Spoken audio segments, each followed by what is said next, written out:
ಪ್ರಿಯ ವೀಕ್ಷಕರೇ, ಎಲ್ರಿಗೂ ನಮಸ್ಕಾರ. ನಾನು ನಿಮ್ಮ ಪ್ರೀತಿಯ ಮಗಲ್ಮಕ್ಕಿ ಗಣೇಶ್, ಸ್ಥಾನಿಕ ಸಂಪಾದಕ ಅವಿನ್ ಟಿವಿ. ಅವಿನ್ ಟಿವಿಯ ವಿಶೇಷ ಕಾರ್ಯಕ್ರಮದಲ್ಲಿ ಇವತ್ತು ನಿಮ್ಮ ಗ್ರಾಮ ಪಂಚಾಯತಿ ಕತೆ ಗಣೇಶನ ಜೊತೆ. ಕತೆ 13. ಈಗಾಗಲೇ 12 ಜನ ಗ್ರಾಮ ಪಂಚಾಯತಿ ಅಧ್ಯಕ್ಷರುಗಳು ಆ ಗ್ರಾಮ ಪಂಚಾಯತಿ ಅಭಿವೃದ್ಧಿಗೆ ಅಥವಾ ಇನ್ನೂ ಏನು ಬೇಕು ಅಭಿವೃದ್ಧಿಗೆ, ಇಷ್ಟು ದಿವಸ ಏನು ಮಾಡಿದ್ದಾರೆ ಮತ್ತು ಏನೇನು ಸಮಸ್ಯೆಗಳಿದೆ ಎಲ್ಲದನ್ನು ಕೂಡ ಭಾಳ ಸವಿಸ್ತಾರವಾಗಿ ಹೇಳಿದ್ದಾರೆ. ಈಗ ನೀವು ಮಾಡಬೇಕಾಗಿರೋದಿಷ್ಟೇ ಪ್ರೇಕ್ಷಕರೇ, ಈ ಒಂದು ಅವಿನ್ ಟಿವಿ ಲೈವನ್ನು ಲೈಕ್ ಮಾಡಿ, ಶೇರ್ ಮಾಡಿ, ಕಾಮೆಂಟ್ ಮಾಡಿ. ನೀವು ನೋಡೋದಲ್ದೇ ಬೇರೆಯವರು ಕೂಡ ನೋಡಲಿ. ಇವತ್ತು ವಿಶೇಷವಾದಂಥ ಗ್ರಾಮ ಪಂಚಾಯಿತಿ ಮೂಡಿಗೆರೆ ತಾಲೂಕಿನ ಕಟ್ಟಕಡೆಯ ಊರು. ಸುಮಾರು 300ರಿಂದ 400 ಇಂಚು ಮಳೆ ಹುಯ್ತಕ್ಕಂಥ ಒಂದು ಪ್ರದೇಶ. ಕೃಷಿಗೆ ಯೋಗ್ಯನೋ ಯೋಗ್ಯ ಅಲ್ಲವೋ ಅನ್ನೋ ಗೊಂದಲದಲ್ಲಿ ಆ ಭಾಗದ ಕೃಷಿಕರಿದ್ದಾರೆ. ಅದರ ಜೊತೆಗೆ ಪ್ರಕೃತಿ ವಿಕೋಪ ಬೇರೆ ಒಂದು ಕಡೆ, ಕಾಡು ಪ್ರಾಣಿಗಳ ಹಾವಳಿ ಬಹಳ ಮಿತಿ ಮೀರಿ ಹೋಗಿರೋಂಥದ್ದು. ಯಾಕೆಂತಂದ್ರೆ ಏನೇ ಬೆಳೆನ ಕಷ್ಟಪಟ್ಟು ಮಾಡಿದರೂ ಕೂಡ ಅದರಲ್ಲಿ ವಿಶೇಷವಾಗಿ ಆನೆ ಹಾವಳಿ, ಬೈರ ಅಂತ ನೀವು ಕೇಳಿದಿರಿ. ಈಗ ಮೂಡಿಗೆರೆ ಬೈರ ಅಂದರೆ ಇವರ ಗ್ರಾಮ ಪಂಚಾಯತಿ ವ್ಯಾಪ್ತಿನಲ್ಲೇ ಇರೋಂಥದ್ದು. ಈಗಲೂ ಇದೆ ಅಂತಾರೆ, ಇಲ್ಲ ಹಿಡ್ಕೊಂಡು ಹೋಗಿ ಪಳಗಿಸಿದ್ದಾರೆ ಅಂತಾರೆ, ಗೊತ್ತಿಲ್ಲ. ಅಂತೂ ಕಾಡಾನೆಗಳ ಒಂದು ಹಾವಳಿ ಯಾವತ್ತು, ನಿನ್ನೆನೂ ಕೂಡ ಇದೆ ಇವ್ರ ಗ್ರಾಮ ಪಂಚಾಯತಿ ಒಳಗಡೆ. ಅದು 12 ತಿಂಗಳು ಕೂಡ ಗ್ರಾಮ ಪಂಚಾಯತಿ ಒಳಗಡೆ ತಿರುಗಾಡುತ್ತಾ ಇರುತ್ತೆ. ಹಾಗಾಗಿ ಗ್ರಾಮ ಪಂಚಾಯತಿಯ ಕತೆ ಇದು 13. ಗ್ರಾಮ ಪಂಚಾಯತಿ ಊರ ಬಗ್ಗೆ ಸುಮಾರು ಇಲ್ಲಿಂದ ಒಂದು 35-40 ಕಿಲೋಮೀಟ್ರ್ ಮೂಡಿಗೆರೆ ಹೆಡ್ ಕ್ವಾರ್ಟರಿಂದ ಇರ್ತಕ್ಕಂಥದ್ದು. ಮೂಡಿಗೆರೆಯ ಒಂದು ಬಾರ್ಡ್ರು. ಒಂದು ಕಡೆ ಪಂಚಾಯತಿ ಕತೆ ಗಣೇಶನ ಜೊತೆ ಕತೆ 13. ನಮಸ್ಕಾರ ಮೇಡಮ್. ನಮಸ್ತೆ. ನಿಮ್ಮ ಪೂರ್ಣ ಹೆಸರು? ಪುಷ್ಪ SS ರಾಜು ಬಿ ರಾಜು. ನಿಮ್ಮ ತಾಯಿ ಮನೆಯಲ್ಲಿ? ತಾಯಿ ಮನೆ ಆ ಕಡೆ ಬೇಲೂರು ತಾಲೂಕು, ಸಕಲೇಶ್ಪುರ ತಾಲೂಕು ಬಾರ್ಡರ್ ಇದ್ದೀವಿ. ನಿಮ್ಮ ತಂದೆ ಹೆಸರು? ಸೋಮೇಗೌಡರು ಅಂತ. ಮಾಡಬೇಕು ಅಥವಾ ಒಂದು ಸೇವೆ ಮಾಡಬೇಕು ಅನ್ನೋ ಒಂದು ಎಲ್ಲ ಒಂದು ಕಡೆ ಒಂದು ಆಸಕ್ತಿ ಇರುತ್ತೆ, ಒಂದು ಸರ್ವಿಸ್ ಮಾಡಬೇಕು ಅಂತ. ಅದು ನಿಮ್ಮ ತಂದೆ ತಾಯಿ ಕಡೆಯಿಂದ ಬಂತೋ, ನಿಮ್ಮಿಂದನೇ ಶುರು ಆಯಿತು, ಅಥವಾ ನಿಮ್ಮ ಯಜಮಾನರು ಅದಕ್ಕೆ ಏನಾದ್ರು ಪುಷ್ಟಿ ಕೊಟ್ಟರು? ನಮ್ಮ ತಂದೆ ತಾಯಿ ಮನೇಲಿ ಯಾರು ರಾಜಕೀಯದವರಿಲ್ಲ. ಆಗ ಇಲ್ಲಿ ಊರಲ್ಲಿ ನಮ್ಮನೆಲ್ಲೂ ಎನ್ಕರೇಜ್ ಕೊಟ್ರು. ಮತ್ತೆ ಊರಲ್ಲೂ ಗ್ರಾಮಸ್ಥರು ಎಲ್ಲ ಸೇರಿ ನೀವು ಒಂದು ಆಯ್ಕೆ ಮಾಡಿದ್ರಿ, ನಿಲ್ಲಿ ಏನಾದ್ರೂ ಆಗ್ಬೋದಾ, ಹಿಂದುಳಿದ ಗ್ರಾಮ ಅಲ್ಲ, ಏನಾದ್ರೂ ಆಗ್ಬೋದಾ ಸಾಧನೆ ಮಾಡಕ್ಕೆ ಅಂತ ಹೇಳಿ ಆಯ್ಕೆ ಮಾಡಿದ್ದಾರೆ. ಈಗ ಇದಕ್ಕಿಂತ ಮುಂಚೆ ನೀವು ಗ್ರಾಮ ಪಂಚಾಯತ್ ಮೆಂಬರ್ ಆಗಿರಲ್ಲ? ಇಲ್ಲ ಇಲ್ಲ, ಮೊದಲನೇ ಬಾರಿ.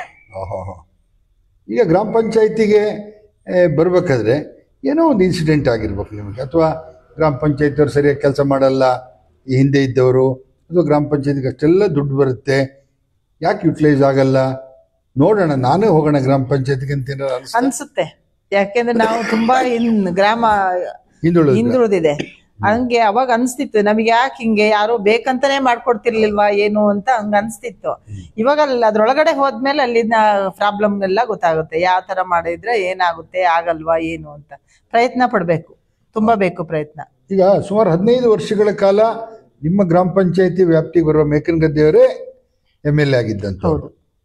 ಹಾಗಾಗಿ ನಿಮಗೂ ಒಂದು ಕನಸಿರುತ್ತೆ, ನಮ್ಮ ಊರಿನವ್ರು MLA ಆಗಿದ್ದಾರೆ, ಏನೋ ನಮ್ಮ ಊರು ಬಹಳ ಇಂಪ್ರೂವ್ ಆಗ್ಬಿಡುತ್ತೆ ಅಂತ. ಇಂಪ್ರೂವ್ ಆಗಿದೆ ಮೇಡಮ್? ಇಂಪ್ರೂವ್ ಅಂದ್ರೆ ಆಗಿದೆ, ಕೆಲವು ಭಾಗದಲ್ಲಿ ಆಗುಂಟು. ಅದು ನಮ್ದು ಪ್ರಾಬ್ಲಮ್ ಅಥವಾ MLA ಅವ್ರ ಪ್ರಾಬ್ಲಮ್ ಅಂತ ಹೇಳಂಗಿಲ್ಲ. ಯಾಕೆಂದ್ರೆ ಹೋಗಿ ನಾವು ಕೇಳಿ ಕೆಲಸ ತಗೋಬೇಕಿತ್ತು ಇಷ್ಟೊತ್ತಿಗೆ. MLA ಇದ್ದಾಗ ನಮ್ದು 1-2-3 ಗ್ರಾಮದಲ್ಲಿ ಸ್ವಲ್ಪ ಕೆಲಸ ಡಿಲೇ ಆಗಿದೆ, ಇನ್ನು ಉಳಿದ ಭಾಗದಲ್ಲಿ ಎಲ್ಲ ಆಗಿದೆ, ಸಾಮಾನ್ಯಕ್ಕಾಗಿದೆ. ಈಗ ನಿಮ್ಮ ಗ್ರಾಮ ಪಂಚಾಯತಿಗೆ ಬರೋಣ. ನೀವು ಗ್ರಾಮ ಪಂಚಾಯತಿಗೆ ಬರುವಾಗ ಒಂದು ಒಳ್ಳೆ ಹುಮ್ಮಸ್ಸಿಂದ ಬಂದ್ರಿ, ಯಾಕೆಂದರೆ ಮನೆಯವರು ಕೋಆಪರೇಟ್ ಮಾಡಿದರು, ನಿಮ್ಮ ಗ್ರಾಮದ ಜನ ಕೂಡ ನಿಮಗೆ ಮತ ಕೊಟ್ಟು ಗೆಲ್ಸಿದ್ರು, ಒಳಗೆ ಬಂದ್ರಿ. ಬಂದೀಗ ಒಂದು 3-4 ವರ್ಷ ಆಯ್ತಾ? ಆಯ್ತು. ಆ ಬಂದ ದಿನ ಇದ್ದ ಖುಷಿ ಇವತ್ತಿದೆಯಾ? ಪರವಾಗಿಲ್ಲ, ಇದೆ. ಎಲ್ಲ ಪ್ರೋತ್ಸಾಹ ಕೊಡ್ತಾರೆ ತುಂಬಾ ಚೆನ್ನಾಗಿ, ಮೆಂಬರ್ಸ್ ಆಗ್ಲಿ ಸ್ಟಾಫ್ ಆಗ್ಲಿ ಚೆನ್ನಾಗಿದೆ, ಪರವಾಗಿಲ್ಲ. ಏನಾದ್ರೂ ಇನ್ನೊಂದು ವರ್ಷ ಇರೋದ್ರೊಳಗೆ ಏನಾದ್ರೂ ಮಾಡ್ಬೇಕು ಅಂತ. ಈಗ ಗ್ರಾಮ ಪಂಚಾಯತಿ ಅಂದ್ರೆ ಸಾಮಾನ್ಯವಾಗಿ ಜನ ಕೇಳಂತದೆ ಒಂದು ಬಾಕ್ಸ್ ಚರಂಡಿ. ಹೌದು. ಆ ಬಾಕ್ಸ್ ಚರಂಡಿ ನಿಮ್ಮ ಗ್ರಾಮ ಪಂಚಾಯತಿ ವ್ಯಾಪ್ತಿಲಿ ಎಲ್ಲ ಕಡೆ ಮಾಡಿದ್ದೀರಾ? ಇಲ್ಲ, ಎಲ್ಲ ಕಡೆ ಆಗಿಲ್ಲ, ಇನ್ನು ಕೆಲವು ಕಡೆ ಭಾಗದಲ್ಲಿ ಬಾಕಿ ಇದೆ. ಈ ಸಲ ಸ್ವಲ್ಪ ದುಡ್ಡಿಟ್ಟಿದೀವಿ NRIGಲಿ, ಅದು ಸ್ಯಾಂಕ್ಷನ್ ಆದ. ಈ ಸಲ ಮಳೆ ಕಳೆದ್ಮೇಲೆ ಮಾಡಿಸ್ಬೇಕು ಕೆಲವು ಭಾಗದಲ್ಲಿ. ಯಾಕೆ ಬಾಕ್ಸ್ ಚರಂಡಿ ಆಗಿಲ್ಲ ಗ್ರಾಮ ಪಂಚಾಯತಿ ಒಳಗೆ? ಅಂದ್ರೆ ಸರ್ಕಾರ ಕೂಡ ಅನುದಾನನೇ ಕಡಿಮೆನಾ? ಅನುದಾನ ತುಂಬಾ ಕಡಿಮೆ. ಅದು ಕಾಂಕ್ರೀಟ್ ವರ್ಕಿಗೆ ತುಂಬಾ ಕಡಿಮೆ ಕೊಡ್ತಾರೆ, NRIGಲೂ ಕಡಿಮೆ ಕೊಡ್ತಾರೆ. 15 ಫೈನಾನ್ಸ್ ಸಾಲದೇ ಇಲ್ಲ, ಕಡಿಮೆ ಅಮೌಂಟ್ ಬರುತ್ತಲ್ವಾ. ಎಷ್ಟು ಬರುತ್ತೆ ನಿಮಗೆ 15 ಫೈನಾನ್ಸ್? ಈ ಸಲ 28,000 ಬಂದಿದೆ, 28 ಲಕ್ಷ. ಹೋದ್ ಸಲ 27 ಬಂದಿತ್ತು. ಎಷ್ಟು ಜನ ಇದ್ದೀರಿ ಮೆಂಬರ್? 8 ಜನ. ಈಗ ಬಾಕ್ಸ್ ಚರಂಡಿನ ಕೇಳ್ತಾರೆ, ಓಕೆ, ಸರ್ಕಾರದ ದುಡ್ಡಿಲ್ಲ. ಈಗ ಮೇ ನಂತರ ಈಗ ಅಲ್ಲಿ ಅತಿ ಹೆಚ್ಚು ಮಳೆ ಹೊಯ್ಯೋದ್ರಿಂದ ಒಳ್ಳೆ ರೋಡ್ಗಳೆಲ್ಲ ಇದೆ ಅಲ್ಲಿ. ನೀವೇ ಏನಾದ್ರು ಈ ಚರಂಡಿನ ಕ್ಲೀನ್ ಮಾಡೋದು, ಸೈಡ್ ಬೇಲಿ ಕೊಚ್ಚೋದು, ರಸ್ತೆಗಳನ್ನ ಉಳಿಸೋದಕ್ಕಾಗಿ ಮಾಡ್ತೀವಿ. ಹೊಳವು ಕೊಚ್ಚಿಸ್ತಾರೆ ಕೆಲವು ಭಾಗದಲ್ಲಿ, ತುಂಬಾ ಇದಾದಲ್ಲಿ ಆಗಲ್ಲ. ಕೆಲವು ಭಾಗದಲ್ಲೆಲ್ಲ ಮೇನ್ ಬೇಗ ಎಲ್ಲಿ ರೋಡಿಗೆ ಬರುತ್ತೆ ಅಲ್ಲೆಲ್ಲ ಹೊಳವು ಕೊಚ್ಚಿಸ್ತಾರೆ. ಚರಂಡಿನೂ ಮಾಡಿಸ್ತಾರೆ. 15 ಫೈನಾನ್ಸ್ ಅಲ್ಲಿ ಏನಾಗುತ್ತೆ ಅಂದ್ರೆ ಚರಂಡಿ ಮಾಡಿಸಿದ್ರೆ 2-3 ವರ್ಷ ಬಿಟ್ಟು ಎನ್ಕ್ವೈರಿಗೆ ಬರ್ತಾರೆ. ಅಷ್ಟೊತ್ತಿಗೆ ಚರಂಡಿನೇ ಮುಚ್ಚೋಗಿರುತ್ತೆ, ಅಲ್ಲಿ ಅಬ್ಜೆಕ್ಷನ್ ಹಾಕ್ತಾರೆ. ಅದು ತುಂಬಾ ಪ್ರಾಬ್ಲಮ್ ಆಗ್ತಿರೋದು ನಮಗೆ. ಇನ್ನು ನಾನು ಹೇಳ್ದಂಗೆ ಮೂಡಿಗೆರೆ ಭಾಗದಲ್ಲಿ ಮೋಡ ಆದ್ರೆ ಕರೆಂಟ್ ಹೋಗುತ್ತೆ, ಮಳೆ ಬಂದ್ರಂತೂ 3 ದಿನ ಇಲ್ಲ. ಅದರಲ್ಲೂ ನಿಮಗಂತೂ ಊರ ಬಗ್ಗೆ ಗ್ರಾಮ ಪಂಚಾಯತಿ ಮಳೆಗಾಲದಲ್ಲಿ ಕರೆಂಟ್ ನಂಬ್ಕೊಳ್ಳೋದು ಬಹಳ ಕಷ್ಟದ ಕೆಲಸ. ಎಲೆಕ್ಟ್ರಿಸಿಟಿ ಇರುತ್ತೆ ಮೇಡಮ್? ಇರುತ್ತೆ. ಹೋದ್ ಸಲ ಎಲ್ಲ ಮೊದ್ಲೆಲ್ಲ ಒಂದೊಂದ್ ತಿಂಗಳು ಹೋಗ್ತಿತ್ತು ಮಳೆಗಾಲದಲ್ಲಿ. ಈ ಸಲನೂ ತುಂಬಾ ದಿನ ಹೋಯ್ತು. ಈ ಸಲ ಅಂದ್ರೆ ತುಂಬಾ ಮರಗಳು, ರೋಡ್, ಕೆಲವು ತೋಟದೊಳಗಡೆ ಇದೆ ಲೈನು, ಅದನ್ನ ನಾವು ರೋಡ್ ಸೈಡ್ ಅಲ್ಲಿ ಹಾಕೊಡಿ ಅಂತ ಲೆಟರ್ ಎಲ್ಲ ಹಾಕಿದೀವಿ. ಕೆಲವು ಟೈಮಲ್ಲಿ ಹಂಗಾಗುತ್ತೆ, ಹೋಗುತ್ತೆ ಕರೆಂಟ್. ತುಂಬಾ ಪ್ರಾಬ್ಲಮ್ ಇದೆ ಕರೆಂಟ್ ಇಂದು. ಈಗ ಒಂದು ಕುಡಿಯೋ ನೀರಿನ ಯೋಜನೆಗಳು ನಿಮ್ ಗ್ರಾಮ ಪಂಚಾಯತಿ ಒಟ್ಟು ಎಷ್ಟು ಮೋಟರ್ ಇದಾವೆ? 32 ಇದೆ. 32 ಮೋಟರ್. ಓ, ಬಹಳ ದೊಡ್ಡ ದೊಡ್ಡದು ನಮ್ದು. ಈಗ ಆ 32 ಏನ್ ನಿಮ್ಮ ಹತ್ರ ಮೋಟರ್ ಇದೆ, ಅದಕ್ಕೆ ಏನು ಎಲೆಕ್ಟ್ರಿಸಿಟಿ ಬಿಲ್ ಕಟ್ಟಬೇಕಲ್ಲ ನೀವು, ಅದು ಈ ನೀರಿನ ತೆರಿಗೆಯಿಂದನೇ ಸಾಧ್ಯ ಆಗುತ್ತಾ? ನೀರಿನ ತೆರಿಗೆ ನಮಗೆ ಭಾರಿ ಕಡಿಮೆ ಅಂದ್ರೆ ಏನಾಗುತ್ತೆ, ವಾಟರ್ ಮ್ಯಾನ್ಗಳಿಲ್ಲ. ಒಬ್ರು ಇಲ್ವಾ? ಒಬ್ರು ವಾಟರ್ ಮ್ಯಾನ್ ಮಾತ್ರ ಇದಾರೆ. ಅವರು ಏನಾಗುತ್ತೆ, ಅವ್ರಿಗೆ ಮಾತ್ರ ಗ್ರಾಮ ಪಂಚಾಯತಿಂದ ಸಂಬಳ ಕೊಡುದು, ಪರ್ಮನೆಂಟ್ ಒಬ್ರೇ ಇರೋದು. ಇನ್ನು ಉಳಿದವ್ರಿಗೆ ಏನ್ ಮಾಡ್ತಾರೆ, ಕಲೆಕ್ಷನ್ಗೆ ಹೋದ್ರು ಯಾರು ಕೊಡಲ್ಲ. ಅಲ್ಲಿ ಭಾಗಕ್ಕೆ ಒಬ್ಬೊಬ್ಬರನ್ನ ನೇಮಿಸ್ಬಿಟ್ಟು ಅವರೇ ಕಲೆಕ್ಷನ್ ಮಾಡ್ಕೊಳ್ತಾರೆ, ಅವರೇ ನೀರ್ ಬಿಡ್ತಾರೆ. ಹಂಗಾಗಿ ಗ್ರಾಮ ಪಂಚಾಯತಿಗೆ ನೀರಿಂದ ಯಾವ್ದು ಬರಲ್ಲ. ಅಂದ್ರೆ ಈಗ ನೀರಿನ ತೆರಿಗೆ ಗ್ರಾಮ ಪಂಚಾಯತಿಗೆ ಬರಲ್ಲ. ಅದೇನಾಗುತ್ತೆ ಅಂದ್ರೆ ವಾಟರ್ ಮ್ಯಾನ್ಗೆ ಮನೆಗೆ ಇಷ್ಟು ಅಂತ ಅವರೇ ಕಲೆಕ್ಷನ್ ಮಾಡ್ತಾರೆ. ಈಗ ಒಬ್ಬ ವಾಟರ್ ಮ್ಯಾನಿಗೆ ನೀವು ಸಂಬಳ ಕೊಡ್ತೀರಾ? ಒಬ್ಬರಿಗೆ ಮಾತ್ರ, ಸತ್ತಿಂಗ್ನಲ್ಲಿ ಒಬ್ಬರಿಗೆ ಮಾತ್ರ ಕೊಡೋದು. ಈಗ ನಿಮ್ಮ ಗ್ರಾಮ ಪಂಚಾಯತಿನಲ್ಲಿ ನೀವು ಬಂದು 3.5 ವರ್ಷದಲ್ಲಿ ಏನಾದ್ರು ಇನ್ನೂ ಕೆಲವು ಗ್ರಾಮಗಳಿಗೆ ಕುಡಿಯೋ ನೀರಿನ ವ್ಯವಸ್ಥೆ ಇಲ್ಲ, ಮಾಡ್ಬೇಕು ಅಂತ ಏನಾದ್ರು ಬೇಡಿಕೆ ಇದೆಯಾ? ಇದೆ. ಜಲ್ ಜೀವನ್ ಅಲ್ಲಿ ಈಗ ಆಗ್ತಾ ಇದೆ ಕೆಲಸ. ಅದು ನಮ್ ಬೈದೊಳ್ಳಿದಂತೂ ತುಂಬಾ ಪ್ರಾಬ್ಲಮ್ ಇದೆ. ಅದೇನಾಯ್ತು ಅಂದ್ರೆ 16ನೇ ಇಸ್ವಿಲೇನ ಇದನ್ನ ಟ್ಯಾಂಕ್ ಕಟ್ಬಿಟ್ಟಿದ್ದಾರೆ ಹಿಂದೆ. ಅದಕ್ಕೆ ಯಾವುದೇ ಬಾವಿ ಏನೂ ಆಗಿಲ್ಲ. ಆಮೇಲೆ 4 ವರ್ಷ ಬಿಟ್ಟು ಬಾವಿ ಮಾಡಿದ್ದಾರೆ. ಆಮೇಲೆ ಈಗ ಅದನ್ನ ಜಲ್ ಜೀವನಿಗೆ ಮೊದಲನೇ ಇದ್ರಲ್ಲೇ ಸೇರಿಸ್ಬಿಟ್ಟಿದ್ದಾರೆ, ಪೈಪ್ ಲೈನು ಎಲ್ಲ ಆಗಕ್ಕೆ ಅಂತ. ಅವ್ರೇನ್ ಮಾಡಿದ್ದಾರೆ, ಟೆಂಡರ್ ಮಾಡಿದ್ದಾರೆ, ಅವರು ಕೆಲಸ ಸ್ಟಾರ್ಟ್ ಮಾಡಿಲ್ಲ. ನಾವು ಗ್ರಾಮ ಪಂಚಾಯತಿಗೆ ಹೋಗಿ ಮೊದ್ಲು ಮಾಡಿದ್ದ ಅದೇ ಕೆಲಸ. ಇಂಜಿನಿಯರಿಗೆ ಮತ್ತೆ ಇವರಿಗೆ ಕಾಂಟ್ರಾಕ್ಟ್ ಲೆಟರ್ ಹಾಕಿ ಅವರಿಗೆ ಅವ್ರು ಬಂದು ಅವ್ರು ಆನಂದ್ ಪ್ರಕಾಶ್ ಅಂತ ಅವ್ರು ಮಾಡ್ಲಿಲ್ಲ. ಆಮೇಲೆ ಬೇರೆಯವ್ರು ಕಾಂಟ್ರಾಕ್ಟ್ ಮಾಡಿದ್ರು. ಅದೇನ್ ಮಾಡ್ಬಿಟ್ಟಿದ್ದಾರೆ, ನಮ್ ಇಂಜಿನಿಯರ್ ಪ್ರಾಬ್ಲಮ್ ಅದು ಸ್ವಲ್ಪ ಆಯ್ತು. ಅಲ್ಲಿ ಕರೆಂಟಿಗೆ ದುಡ್ಡಿಟ್ಟಿಲ್ಲ. ಅದು ತುಂಬಾ ಅಲ್ಲಿ ಅವರು ಕಾಂಟ್ರಾಕ್ಟ್ದಾರನ್ ದೂರಂಗೂ ಇಲ್ಲ, ಅವರಿಗೆ ದುಡ್ಡು ಹಿಡ್ದಲ್ಲೇ ಅವ್ರು ಕೆಲಸ ಮಾಡಂಗಿಲ್ಲ. ಬೇರೆ ಪೈಪ್ ಹಾಕೋದಾದ್ರೆ ಏನಾದ್ರು ಆಗಿ ಪೈಪ್ ಹಾಕಿ ನಾವು ಬಿಲ್ ಮಾಡಿಸ್ಕೊಡ್ತೀವಿ ಅಂತ ಹೇಳ್ಬೋದಿತ್ತು. ಕರೆಂಟ್ ಇಂದ ಅದ್ದಸಿಂದ ಅದು ತುಂಬಾ ಬೇಕು, 20 ಕಂಬ ಬೇಕು. ಅದರಿಂದ ಅದು ಸ್ವಲ್ಪ ಪ್ರಾಬ್ಲಮ್ ಆಗಿದೆ ನೋಡಿ. ಇಂಜಿನಿಯರ್ ಪ್ಲಾನ್ ಹೆಂಗೆ ಅಂದ್ರೆ ಇದು ತಾಳಿ ಬಿಟ್ಟು ಮದುವೆ ಹೋದಂಗ ಐತಿ. ಈಗ ಕರೆಂಟೇ ಇಲ್ಲ, ಪ್ಲಾನ್ ಮಾಡತ್ತಿಗೆ ಅದನ್ನ ಸೇರಿಸಿ ಮಾಡಂತದಲ್ವಾ. ಅದೀಗ ನಾವು ಜನಿಗೆ ಉತ್ತರ ಕೊಡತ್ತ ಕಷ್ಟ ಆಗಿದೆ ಇವಾಗ. ಅದಿವಾಗ ಸಾಂಕ್ಷನ್ ಆಗಿದೆ, ದುಡ್ಡು ಸಾಂಕ್ಷನ್ ಆಗಿ ಮಳೆ ಕಳಿಬೇಕು. ಯಾಕಂದ್ರೆ ಗದ್ದೆಯಲ್ಲಿ ಕಂಬ ತಗೊಂಡೋಗ್ಬೇಕು. ಅದರಿಂದ ಜನವರಿ ಅಷ್ಟೊತ್ತಿಗೆ ಆಗುತ್ತೆ ಅದು. ಹಾಗಾಗಿ ಟೋಟಲಿ ನಿಮ್ಗೆ ಹೊಸ ಯೋಜನೆಗಳು ಏನಿಲ್ಲ. ಈಗ JJM ಅಂತ ಏನೋ ಬಂದಿದೆಯಲ್ಲ, ಅದು ಬಂದ್ಬಿಟ್ರೆ ಕುಡಿಯೋ ನೀರಿನ ಸಮಸ್ಯೆ ಬಗೆಹರಿಸಿ. ಸಮಸ್ಯೆ ಅಂದ್ರೆ ಅಲ್ಲಿ ಏನಾಗುತ್ತೆ, ಮಲೆನಾಡು ಪ್ರದೇಶ. ಒಂದ್ ಮನೆ ಗುಂಡಿಲಿದ್ರೆ ಒಂದ್ ಮನೆ ಗುಡ್ಡದಲ್ಲಿದೆ. ಗುಂಡಿಯವ್ರಿಗೆ ನೀರ್ ಹೋದ್ರೆ ಗುಡ್ಡದಲ್ಲಿದ್ದ ನಮಗ್ ನೀರ್ ಬರಲ್ಲ, ಆಗಲ್ಲ ನೀರು. ಅದಕ್ಕೇನಾರ ಸಜೆಷನ್ ಕೊಡಿ ಅಂತಾರೆ. ನೀರಿನ ಸಮಸ್ಯೆನೆ ನಿಮ್ ಗ್ರಾಮ ಪಂಚಾಯತಿನಲ್ಲಿ. ರಸ್ತೆ ಇರ್ಬೋದು, ಎಲೆಕ್ಟ್ರಿಸಿಟಿ ಇರ್ಬೋದು, ಕುಡಿಯೋ ನೀರಿಂದ ಇರ್ಬೋದು, ಎಲ್ಲ ಗುಂಪು ಮನೆ ಇದ್ರೆ ಓಕೆ, ಹೆಂಗ ಮಾಡ್ತಾರೆ. ಒಂದೊಂದ್ ಮನೆ ಅಂದ್ರೆ ಸ್ವಲ್ಪ ಕಷ್ಟ ಆಗುತ್ತೆ. ಅದು 1 ಕಿಲೋಮೀಟರ್ಗೆ ಒಂದ್ ಮನೆ ಇದೆ. ಅವ್ರ ಏನ್ ಹೇಳ್ತಾರೆ, ಅದು ಸೇರ್ಸಿರ್ತೀವಿ ನಾವು ಮನೆನ, ಅದನ್ನು ಆದ್ರೆ ಅಲ್ಲಿ ಅಷ್ಟು ದೂರಕ್ಕೆ ಒಂದೇ ಮನೆಗೆ ನಮಗ್ ಪೈಪ್ ಕೊಡ್ತೀವಿ ಹಾಕೊಳ್ಳಿ ಅಂತಾರೆ. ಅದು ಅಗ್ಯಕ್ಕೆ ಜನ ಜಾಸ್ತಿ ಬೇಕು, ನಮಗ್ ಆಗಲ್ಲ ಆ ತರ ಸಮಸ್ಯೆಗಳು ಬಂದ್ಬಿಡ್ತವೆ. ಓಕೆ ಮೇಡಮ್, ಈಗ ಅಲ್ಲಿ ಇನ್ನು ರಸ್ತೆ ಅಂದರೆ ಈ ಸ್ವಲ್ಪ MLA MP ಫಂಡು ಈ ಥರ ಬರಬೇಕು. ನಿಮ್ಮ ಗ್ರಾಮ ಪಂಚಾಯತಿ ವ್ಯಾಪ್ತಿನಲ್ಲಿ ಅದು ಹೇಳಿದೆ, ಸ್ವಲ್ಪ ಕುಗ್ರಾಮಗಳು, ಮನೆಗೆ ಒಂದೊಂದು ರೋಡ್ ಬೇಕು. ರಸ್ತೆ ಈಗ ಇರೋ ಮಟ್ಟಿಗೆ ಸಮರ್ಪಕವಾಗಿ ಇದೆಯಾ? ಈ ಹೊಸದಾಗ ಆದ ತನಕ ಚೆನ್ನಾಗಿದ್ದಾವೆ. ಹೋದ ಕ್ಲೀನ್ ಮಾಡ್ದೇನೆ ರೋಡ್ ಮೇಲೆ ನೀರು ಬಂದು ಲಕ್ಷಾಂತರ ಅಲ್ಲ ಕೋಟ್ಯಾಂತರ ರೂಪಾಯಿ ಈ ರಸ್ತೆಗಳು ಹಾಳಾಗುತ್ತೆ. ಹಾಗಾಗಿ ನೀವು ಅಷ್ಟು ಒಳ್ಳೆ ರಸ್ತೆ ಮಾಡಿದ್ದಾರೆ ಈಗ. ಹಾಗಾಗಿ ಅದನ್ನ ಒಂದು ಚರಂಡಿ ವ್ಯವಸ್ಥೆ ಬಗ್ಗೆ ಒಂದಷ್ಟು ಮುತುವರ್ಜಿ ವಹಿಸ್ತಾರೆ. PWD ಮಾಡ್ತಾರೆ, ಅವರು ಮಾಡ್ತಾರೆ.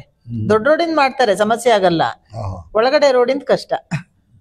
ಈಗ ನಿಮ್ಮ ಗ್ರಾಮ ಪಂಚಾಯತಿಗೆ ಎಷ್ಟು ಊರು ಬರ್ತವೆ?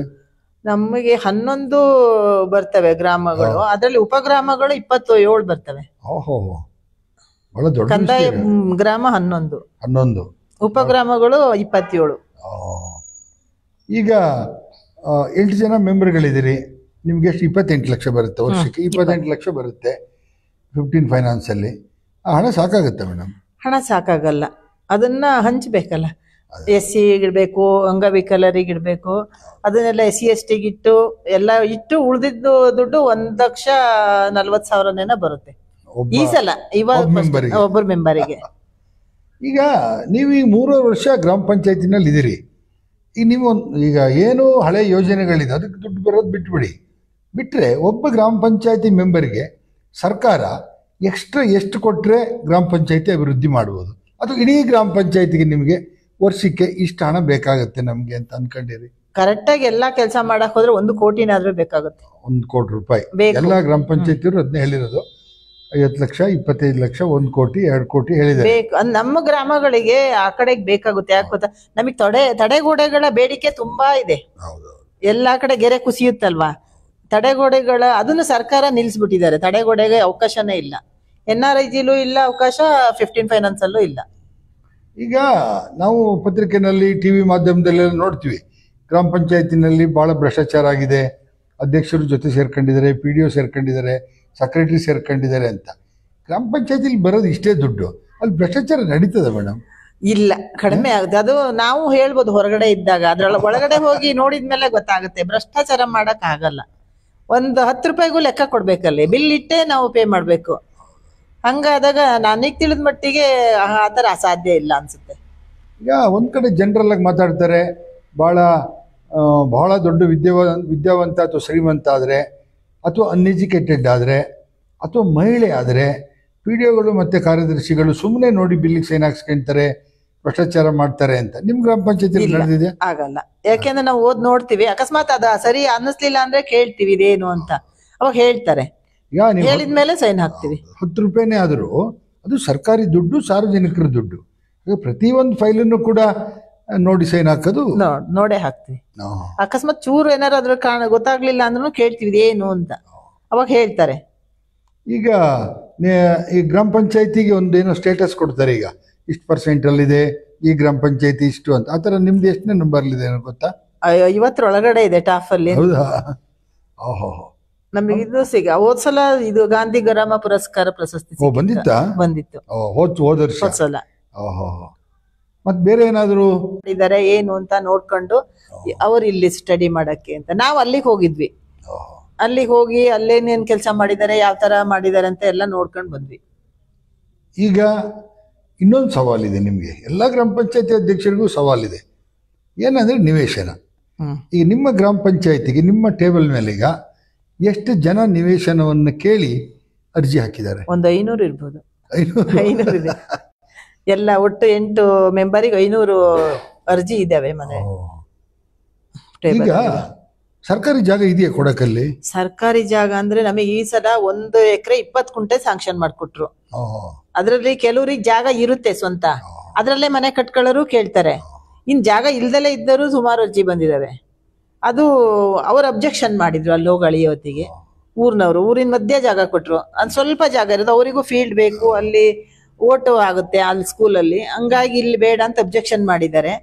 ನಾವು ಅದೇ ತರ ಅರ್ಜಿ ಹಾಕಿದ್ವಿ. ಎಲ್ಲಿ ಜಾಗ ಗುರ್ತು ಮಾಡಿ ಕೊಡ್ತಾರೆ ನೋಡಿ ನಿವೇಶನಕ್ಕೆ ಹಂಚ್ಬೇಕು ಅದನ್ನ. ಈಗ ಸಾಮಾನ್ಯವಾಗಿ ನೀವು ಹೇಳೋ ಲೆಕ್ಕಾಚಾರದಲ್ಲಿ ಒಂದು 15-20 ಎಕರೆ ಬೇಕು. ಅಷ್ಟು ಸರ್ಕಾರಿ ಭೂಮಿಯಲ್ಲಿ ಎಲ್ಲೂ ಇಲ್ವಾ? ಸರ್ಕಾರಿ ಭೂಮಿ ಇದೆ, ಅದೆಲ್ಲೂ ಖಾಲಿ ಇಲ್ಲ, ಎಲ್ಲ ಒತ್ತುವರಿಯಾಗಿದೆ. ಓಹೋ. ಈಗ ಕನಿಷ್ಠ ಒಂದು 15-20 ಎಕರೆ ಜಾಗ ಕೊಟ್ಟರೆ ಸರ್ಕಾರ, ಅಂದ್ರೆ ಈಗ MLA ಕೇಳಿದ್ರೆ ಅಧಿಕಾರಿಗಳು ಅಲ್ಲೆಲ್ಲೂ ಜಾಗ ಇಲ್ಲ ಅಂತಾರೆ ಅಥವಾ ಜಾಗ ಇದೆ ಅಂತಾರೆ, ಅಲ್ಲೋಗಿ ನೋಡಿದ್ರೆ ಜಾಗ ಇರಲ್ಲ. ನೀವೇ ಗ್ರಾಮ ಪಂಚಾಯತಿಯವರೇ ಒಂದಷ್ಟು ಗುರುಸಿ ಇವತ್ತಿನ MLA ಕೂಡ ಒಂದಷ್ಟು ಒಳ್ಳೆ ಕೆಲಸ ಮಾಡ್ತಾ ಇದ್ರಿ ನಿವೇಶನದ ಬಗ್ಗೆ. 100 ಎಕರೆ ಜಾಗನ ಪರ್ಚೇಸ್ ಮಾಡಿ 1000 ಸೈಟ್ ಮಾಡ್ಬೇಕನ್ನ ಬಹಳ ದೊಡ್ಡ ಕನಸಿದೆ ಅವ್ರದ್ದು. ಅದು ನೋಡೋಣ ಎಷ್ಟರ ಮಟ್ಟಿಗೆ ಸಾರ್ಥ ಗೊತ್ತಿಲ್ಲ. ಹಾಗಾಗಿ ನೀವೇನಾದ್ರು ಈ ನಿವೇಶನಕ್ಕೆ ಬಗ್ಗೆ ಒಂದು 500 ಅರ್ಜಿ ಇದೆ ಅಂತ ಏನಾದ್ರು MLA ಕೇಳಿರಾ? MLA ಇಲ್ಲ, ಕೇಳಿಲ್ಲ. ಯಾಕೆಂದ್ರೆ ಹೋಗ್ಬೇಕು ಅಂತ ಇದೀವಿ ಎಲ್ಲ ಒಟ್ಟಾಗಿ ಹೋಗಿ ನಿವೇಶನಕ್ಕೆ. ಮತ್ತೆ ಕೆಲವು ನಾವ್ ಯಾವ್ದು ಬೇಡಿಕೆ ಹೋಗಿಲ್ಲ ಕೇಳಕ್ಕೆ ಅಂತ. ಹೋಗ್ಬೇಕು ಅಂತಾನೆ ಇದೀವಿ. ಇನ್ನು ಡೇಟ್ ಫಿಕ್ಸ್ ಮಾಡ್ಕೊಂಡು ಎಲ್ಲಾ ಮೆಂಬರ್ಸ್ ಒಟ್ಟಿಗೆ ಹೋಗೋಣ ಅಂತ. ಈಗ ನೋಡಿ, ತಾಯಿ ಮಗು ಹತ್ತಿರ್ತಾನೆ ತಾಯಿ ಹಾಲು ಕೊಡೋದು ಅಂತ ಮಾತಾಡ್ತಾರೆ. ಹಾಗಾಗಿ ನೀವೀಗ ಅವ್ರಾಗ್ಲೇ ಎಲೆಕ್ಷನ್ ಮುಗಿದು MLA ಆಗಿ 1 ವರ್ಷ 4 ತಿಂಗಳಾಗ್ತಾ ಬಂತು. ನೀವಿನ್ನೂ MLA ಮೀಟ್ ಮಾಡಿಲ್ಲ ಅಂದ್ರೆ ನೀವು ಯಾವ್ದಾದ್ರು ಪಾರ್ಟಿ ಇದ್ದೀರಾ? ಇಲ್ಲ, ಪಾರ್ಟಿ ಇದೀವಿ ಅಂದ್ರೆ ನಾನು ಮೀಟ್ ಮಾಡಿದೀನಿ. ನಮ್ದು ಒಂದು ಆನೆ ಎಲ್ಲ ಇದಾಗಿತ್ತು, ಡೆತ್ ಆಯ್ತು. ಅವಾಗೆಲ್ಲ ನಾವು ಹೋಗಿದೀವಿ, ಮೀಟ್ ಮಾಡಿ ಮಾತಾಡಿದೀವಿ, ಎಲ್ಲ ಮಾಡಿದೀವಿ. ಆಮೇಲೆ ಇವಾಗ ಸದ್ಯಕ್ಕೆ ಹೋಗಿಲ್ಲ ಅಷ್ಟೇ. ನೀವು ಯಾವ್ದಾದ್ರು ಪಕ್ಷದಲ್ಲಿ ಇದ್ದೀರಾ? ನಾವು BJP ಬೆಂಬಲಿತರು. ಅದೇ ಈಗ ಗ್ರಾಮ ಪಂಚಾಯತಿ ಚುನಾವಣೆ ಸಂದರ್ಭದಲ್ಲಿ ರಾಜಕಾರಣ ಸಿಂಬಲ್ ಇಲ್ಲ ಬಿಟ್ರೆ ಒಂದಷ್ಟು ರಾಜಕಾರಣ ನಡೆದಿರ್ತದೆ. ಈಗ ಅವತ್ತು ಕಾಂಗ್ರೆಸ್ BJP ದಳ ಅಂತ ರಾಜಕಾರಣ ನಡೀತು. ಆ ನಂತರ ಗೆದ್ದು ಬಂದಾಗ 8 ಜನ ನಿಮಗೆ ಕೋಆಪರೇಟ್ ಮಾಡ್ತಾರ? ಪರವಾಗಿಲ್ಲ, 8 ಜನನು ಚೆನ್ನಾಗಿದೀವಿ ನಾವು. ಹೌದಾ? ಏನಾದ್ರು ನಿಮ್ಮ ಕಚೇರಿನಲ್ಲಿ ಒಬ್ಬರ ಮೇಲೆ ಒಬ್ರು ಎತ್ಕೊಡೋದು ಕಟ್ಟೋದು ಇಲ್ಲ ಇಲ್ಲ. ಅದು ಅವ್ರವ್ರ ವೈಯಕ್ತಿಕ ಏನಾದ್ರು ಇದ್ರು ಪಂಚಾಯತಿ ಮೀಟಿಂಗ್ ಹಾಲಿಗೆ ತನಕ ಯಾರು ತರಲ್ಲ, ಎಲ್ಲ ಒಗ್ಗಟ್ಟಾಗಿದ್ದೀವಿ. ಈಗ ಇನ್ನೂ ಒಂದು ನಿಮ್ಗೆ ಬಲ ಅಂತಂದ್ರೆ ಹಾಲಿ MLA ಕೂಡ ಒಳ್ಳೆ ಆಕ್ಟಿವ್ ಆಗಿದ್ದಾರೆ. ಹೌದು. ಇನ್ನು ಮಾಜಿ MLA ನಿಮ್ಮೂರಿನವರೇ, ಹಾಗಾಗಿ ಅವರು ಇವತ್ತು ಅದೇ ಪಕ್ಷಕ್ಕೆ ಹೋಗಿದ್ದಾರೆ, ಪಕ್ಷ ಬಿಟ್ಟು. ಹಾಗಾಗಿ ಅವರಿಂದ ಏನಾದ್ರು ಒಂದಷ್ಟು ನಿರೀಕ್ಷೆ ಮಾಡ್ಬೋದಾ? ಹೌದು, ನಿರೀಕ್ಷೆ ಇದೆ. ಮಾತಾಡಿದೀವಿ, ಬನ್ನಿ ಅಂತ ಹೇಳಿದ್ದಾರೆ, ಹೋಗ್ತೀವಿ. ಹೌದಾ? ಓಕೆ. ಆ ಥರದ್ದು ಏನಾದ್ರು ಒಂದು ಗ್ರಾಮಕ್ಕೆ ಅಭಿವೃದ್ಧಿ ಬಗ್ಗೆ ಯೋಚನೆ ಅಭಿವೃದ್ಧಿ ಬೇಕು. ನಮಗೆ ಸೇತುವೆ ಒಂದಾಗ್ಬೇಕು ಬೈದೊಳ್ಳಿ. ಯಾಕೆಂದ್ರೆ ನಾವು 1 ವಾರ 8 ದಿನ ಆ ಕಡೆಯಿಂದ ಈ ಕಡೆಗೆ ಯಾರು ತಿರ್ಗಾಡಕ್ ಆಗಲ್ಲ.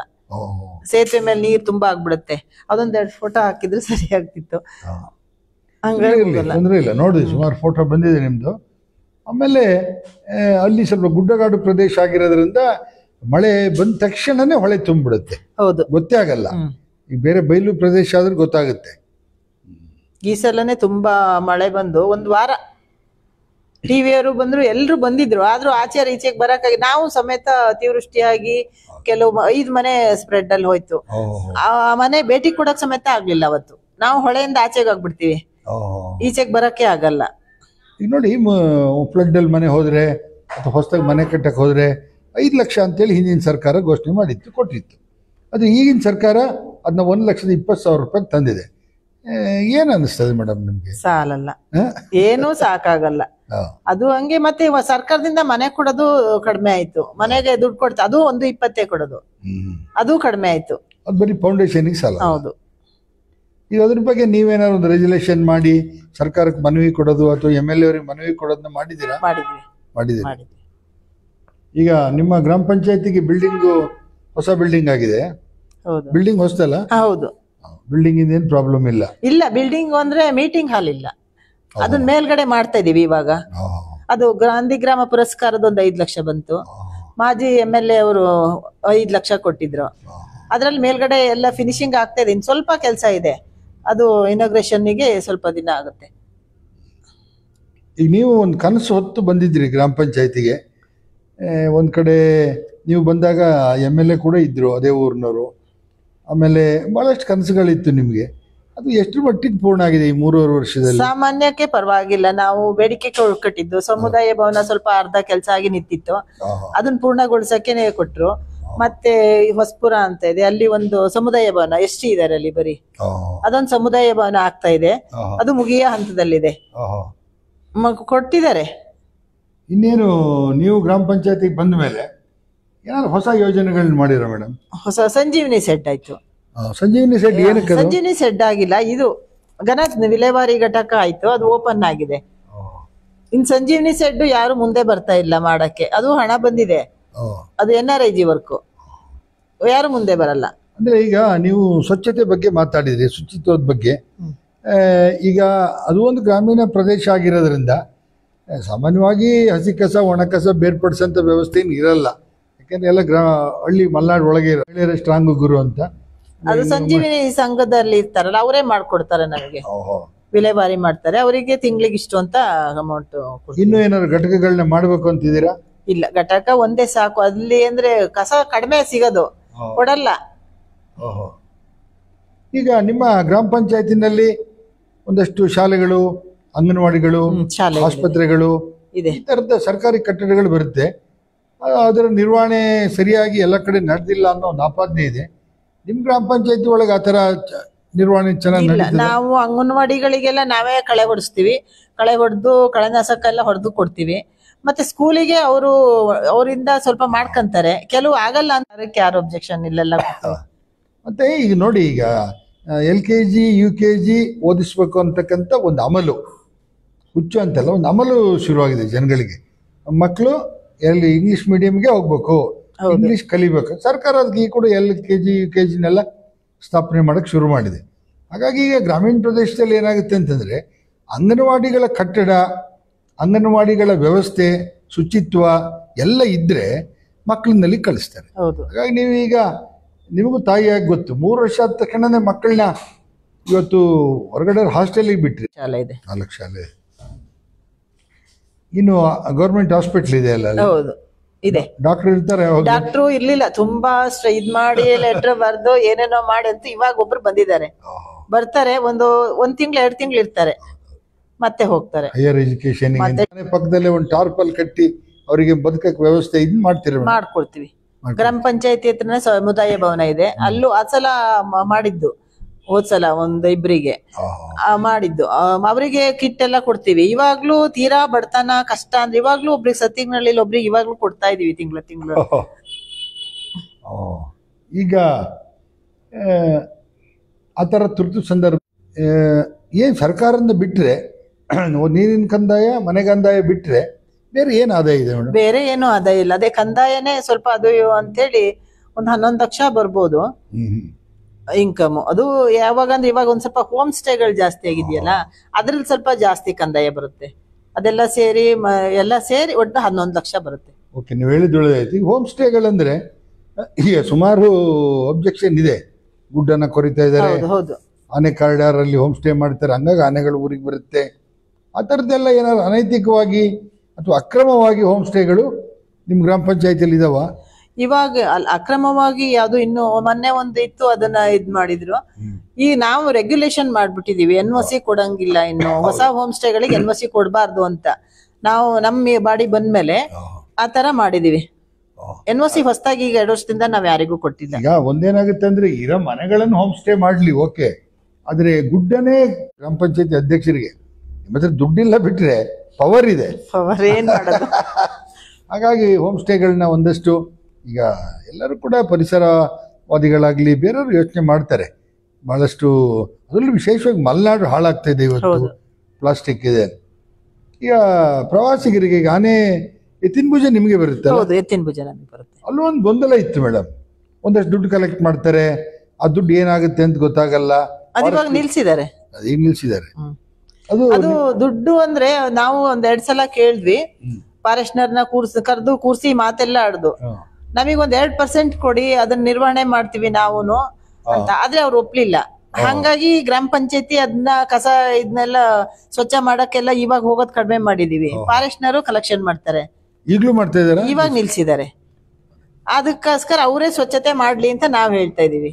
ಮತ್ತೆ ಸ್ವಚ್ಛತೆನೂ ಮಾಡ್ಬೇಕು, ಅಲ್ಲಿ ಸೆಕ್ಯೂರಿಟಿನೂ ಬೇಕು. ಈಗ ಯಂಗ್ಸ್ಟರ್ಸು ಇವತ್ತು ಮಳೆ ಹೋಯ್ತಾ ಇರುತ್ತೆ, ಅಲ್ಲಿ ಮೇಲೆ ಹತ್ತಾರೆ, ನಾಳೆ ಏನಾದ್ರು ಹೆಚ್ಚು ಕಡಿಮೆ ಆದ್ರೆ ತುಂಬಾ ಜವಾಬ್ದಾರಿ ಇತ್ತು, ತುಂಬಾ ಜನ ಬರ್ತಾರೆ. ಹೌದು, ಅಲ್ಲ ಬರ್ಲಿ. ಈಗ ಪ್ರವಾಸೋದ್ಯಮ ಇಂಪ್ರೂವ್ ಆಗುತ್ತೆ, ಬರ್ಲಿ, ಜನ ನೋಡ್ಲಿ, ಆ ಪ್ರಕೃತಿನ ಸವಿಲಿ ಇದನ್ನ. ಆದರೆ ಅದಕ್ಕೆ ಸರಿಯಾದ ವ್ಯವಸ್ಥೆನ ಗ್ರಾಮ ಪಂಚಾಯತಿ ಮಾಡ್ಬೇಕಲ್ಲ, ಅಥವಾ ಸರ್ಕಾರ ಮಾಡಬೇಕು, ಅಥವಾ ಫಾರೆಸ್ಟ್ ಇಲಾಖೆನಾದ್ರೂ ಮಾಡ್ಬೇಕು ತಾನೆ. ಅಲ್ಲಿ ನಾವು ಕಸದ ತೊಟ್ಟಿ ಎಲ್ಲ ಇಟ್ಟಿದೀವಿ ಅಲ್ಲಿ, ಆದ್ರೆ ಅಲ್ಲಿಗೆ ಹಾಕಲ್ಲ ಯಾರು. ಈಗ ನೀವೇನ್ ಮಾಡ್ತೀರಿ ಅಂದ್ರೆ, ಎಲ್ಲ ಕಡೆ ಕಸದ ತೊಟ್ಟಿ ಇಡ್ತೀರಿ, ಕಸದ ತೊಟ್ಟಿಗೆ ಹಾಕ್ತಾರೆ, ಅದ್ ಯಾರು ಸ್ವಚ್ಛ ಗ್ರಾಮ ಪಂಚಾಯತಿಂದಾನೇ ಸ್ವಚ್ಛ ಮಾಡ್ತೀವಿ, ತೆಗಿತೀವಿ, ಟ್ರ್ಯಾಕ್ಟರ್ ತಗೊಂಡೋಗಿ ಅದನ್ನ ತೆಗಿಸ್ತೀವಿ ನಾವೇ. ಈಗ ಮರಗುಂದ ದೇವಸ್ಥಾನ ಎಲ್ಲ ಬಹುದು ನಿಮ್ಗೆ ಇಲ್ಲ, ಅದು ಸಕಲೇಶ್ಪುರ ದೇವಲಕೆರೆ ಗ್ರಾಮ. ನಿಮ್ಗೆ ಎತ್ತಿನ ಭುಜ 1 ಬರುತ್ತೆ ಅಲ್ವಾ? ಹೌದು, ಅದು ತುಂಬಾ ಒಳ್ಳೆ ಪ್ರವಾಸಿ ತಾಣ. ಆ ಕಡೆ ನೋಡಿ ದಕ್ಷಿಣ ಕನ್ನಡ ಕಾಣುತ್ತೆ. ಅದು ಭಾಳ ಬ್ಯೂಟಿಫುಲ್ ಆಗಿದೆ ಬಿಡಿ. ಅದು ಪ್ರವಾಸಿಗರ ಸಂಖ್ಯೆ ಸ್ವಲ್ಪ ಜಾಸ್ತಿ ಆಗುತ್ತೆ. ತಾಳಿ ಟೀ ಕುಡಿ. ಪ್ರಿಯ ವೀಕ್ಷಕರೇ ನೋಡಿ, ಒಂದು ಕುಗ್ರಾಮ ಅಂದರೆ ಅದಕ್ಕೇನು ಹೇಳ್ತಾರೆ, ಗ್ರಾಮ ಪಂಚಾಯಿತಿ ತುಂಬ ಹಳ್ಳಿಗಳನ್ನು ಒಳಗೊಂಡಿದೆ. ಒಂದು ಒಳ್ಳೆ ಪ್ರವಾಸಿ ತಾಣ ಕೂಡ ಅಲ್ಲಿದೆ. ಆದರೆ ಅಲ್ಲಿ ಮಹಿಳೆಯಾಗಿ ಒಂದು ದಿಟ್ಟತನದಿಂದ ಆ ಗ್ರಾಮ ಪಂಚಾಯಿತಿನ ನಿರ್ವಹಿಸ್ತಾ ಇದ್ದಾರೆ. ಹಾಗಾಗಿ ಏನೋ ಎಷ್ಟೋ ಕಡೆ ಹೇಳ್ತಾರೆ, ಮಹಿಳೆ ಇವತ್ತು ರಾಜಕಾರಣ ಮಾಡೋದು ಕಷ್ಟ, ಒಂದು ಆಫೀಸಿಗೆ ಹೋಗ್ಬೇಕು, DC ಹತ್ರ ಮಾತಾಡಬೇಕು, ಇನ್ನೊಂದು ಈ ಥರದ್ದೆಲ್ಲ ಕಷ್ಟ ಅಂತಾರೆ. ನಿಜನಾ ಮೇಡಮ್ ಅದು? ಇಲ್ಲ, ಮಾತಾಡ್ಬೋದು, ಸ್ವಲ್ಪ ಅಳಕ್ಕಿರುತ್ತೆ ಮೊದ್ಲು, ಆದ್ರೆ ಮಾತಾಡ್ತಾ ಮಾತಾಡ್ತಾ ಒಂದು ಸಾಮಾನ್ಯ ಸರಿ ಹೋಗ್ಬೋದು. ಈಗ ನಿಮ್ಗೇನಂದ್ರೆ 1.5 ವರ್ಷ ಇದೆ ಇನ್ನು. ಈಗ ನೀವು ಕನಸು ಕಂಡು ಗ್ರಾಮ ಪಂಚಾಯತಿ ಒಳಗೆ ಬಂದ್ರಿ 3.5 ವರ್ಷ, ಅದರಲ್ಲಿ 2.5 ವರ್ಷ ಮೆಂಬರ್ ಆಗಿದ್ರಿ, ಈ 1 ವರ್ಷ ಅಧ್ಯಕ್ಷರಾಗಿದ್ರಿ, ಇನ್ನೂ 1.5 ವರ್ಷ ಇರ್ತೀರಿ. ನೀವು ಕಂಡ ಕನಸು ಯಾವ್ದಾವ್ದು ನೆರವೇರಿದೆ ಮೇಡಮ್? ನಮಗೆ ಸ್ಮಶಾನಕ್ಕೆ ಒಂದು ಸೆಡ್ ಮಾಡಿಸಿದೀವಿ. ಅದು ಸಮುದಾಯ ಭವನ. ಅದು ತುಂಬಾ ವರ್ಷ ಆಗಿತ್ತು. ಅದು 2000 ಏನ್ ಬೇರೆ ಯಾರು ಇಲ್ಲ, ಹಂಗಾಗಿ ಇದ್ದಾರೆಲ್ಲ ಅಲ್ಲೇ ಇದ್ ಮಾಡ್ತಾರೆ. ಇನ್ನೊಂದು ಬೇಡಿಕೆ ಇಟ್ಟಿದೀವಿ, ಇನ್ನು ಅಂದ್ರೆ ದಿಣಿಕೆರೆ ಅಂತ ಒಂದಿದೆ, ಅಲ್ಲಿ ಒಂದ್ ಸ್ಮಶಾನಕ್ಕೆ ಜಾಗಕ್ಕೆ ಬೇಡಿಕೆ ಇಟ್ಟಿದೀವಿ. ಅದಿನ್ನೂ ಆಗಿಲ್ಲ, ಅಪ್ರೂವ್ ಆಗಿ ಬಂದಿಲ್ಲ. ಈಗ ನಿಮ್ಮ ಗುರಿ ಇತ್ತು ಆ ಸಮುದಾಯ ಭವನ ಒಂದನ್ನ ಫಿನಿಶ್ ಮಾಡ್ಬೇಕಂತ. ಆಯ್ತು. ನೀರಿಂದೊಂದಿನ ಪೆಂಡಿಂಗ್ ಆಗಿದೆ, ನೀರು ಕೊಡ್ಲೇಬೇಕು ಅನ್ನೋ ಒಂದು ಹಠ, ಅದಾಗಿಲ್ಲ. ಈ ಸಲ ಅಂತೂ ಆಗ್ಬೋದು. ಅದು ಈಗ ಜಲ್ ಜೀವನ್ ಮಿಷನ್ ಯೋಜನೆ ಅಡಿ ನೀರನ್ನ ಕೊಟ್ರೆ ಸಫಿಶಿಯಂಟ್ ನೀರು ಆಗುತ್ತೆ ಎಲ್ಲ ಕಡೆಗೂ? ಸಾಮಾನ್ಯವಾಗಿ ಇನ್ನೂ 1-2 ಮನೆ ಉಳಿಯುತ್ತೆ ನಮಗೆ. ಅದಕ್ಕೆ ನಾವು ಕೇಳಿದ್ವಿ, ಒಂದೊಂದ್ ಮನೆ ಇದ್ದ ಅಂದ್ರೆ ನಾವು ಅಲ್ಲಿ ತನಕನೂ ಮಾಡ್ಸಿದ್ವಿ, ಅದೇ ಹೋಗಲ್ಲ ನೀರ್ ಅವರಿಗೆ. ಅದೇನು ಅದಕ್ಕೆ ಅವ್ರಿಗೆ ಬೋರ್ವೆಲ್ ತೆಕ್ಕೊಡ್ತೀವಿ ಅಂತ ಹೇಳಿದ್ದಾರೆ. ಅದ್ರಲ್ಲಿ ಏನಾದ್ರು ಜೊತೆಗೆ ಈ ಜಲ್ ಜೀವನ್ ನೀರಿನ ವ್ಯವಸ್ಥೆನೂ ಬಂದ್ಬಿಟ್ರೆ ಇಡೀ ಗ್ರಾಮ ಪಂಚಾಯತಿ ಸಮಸ್ಯೆ ಕಡಿಮೆ ಆಗುತ್ತೆ. ಅದೇ ಹೇಳಿದ್ನಲ್ಲ, ಕೆಲವು ಎತ್ತರದಲ್ಲಿರೋ ಮನೆಗೆ ನೀರ್ ಹತ್ತಲ್ಲ, ಅದು ಸಮಸ್ಯೆ ಇದ್ದಿದ್ದೆ.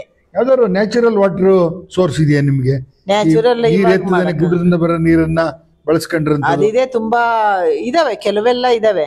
ಅಲ್ಲಿ ಕುಂಬರ್ಡಿ, ಬೈರಾಪುರ ಅಲ್ಲೆಲ್ಲ ನ್ಯಾಚುರಲ್ ನೀರೇ ಜಾಸ್ತಿ.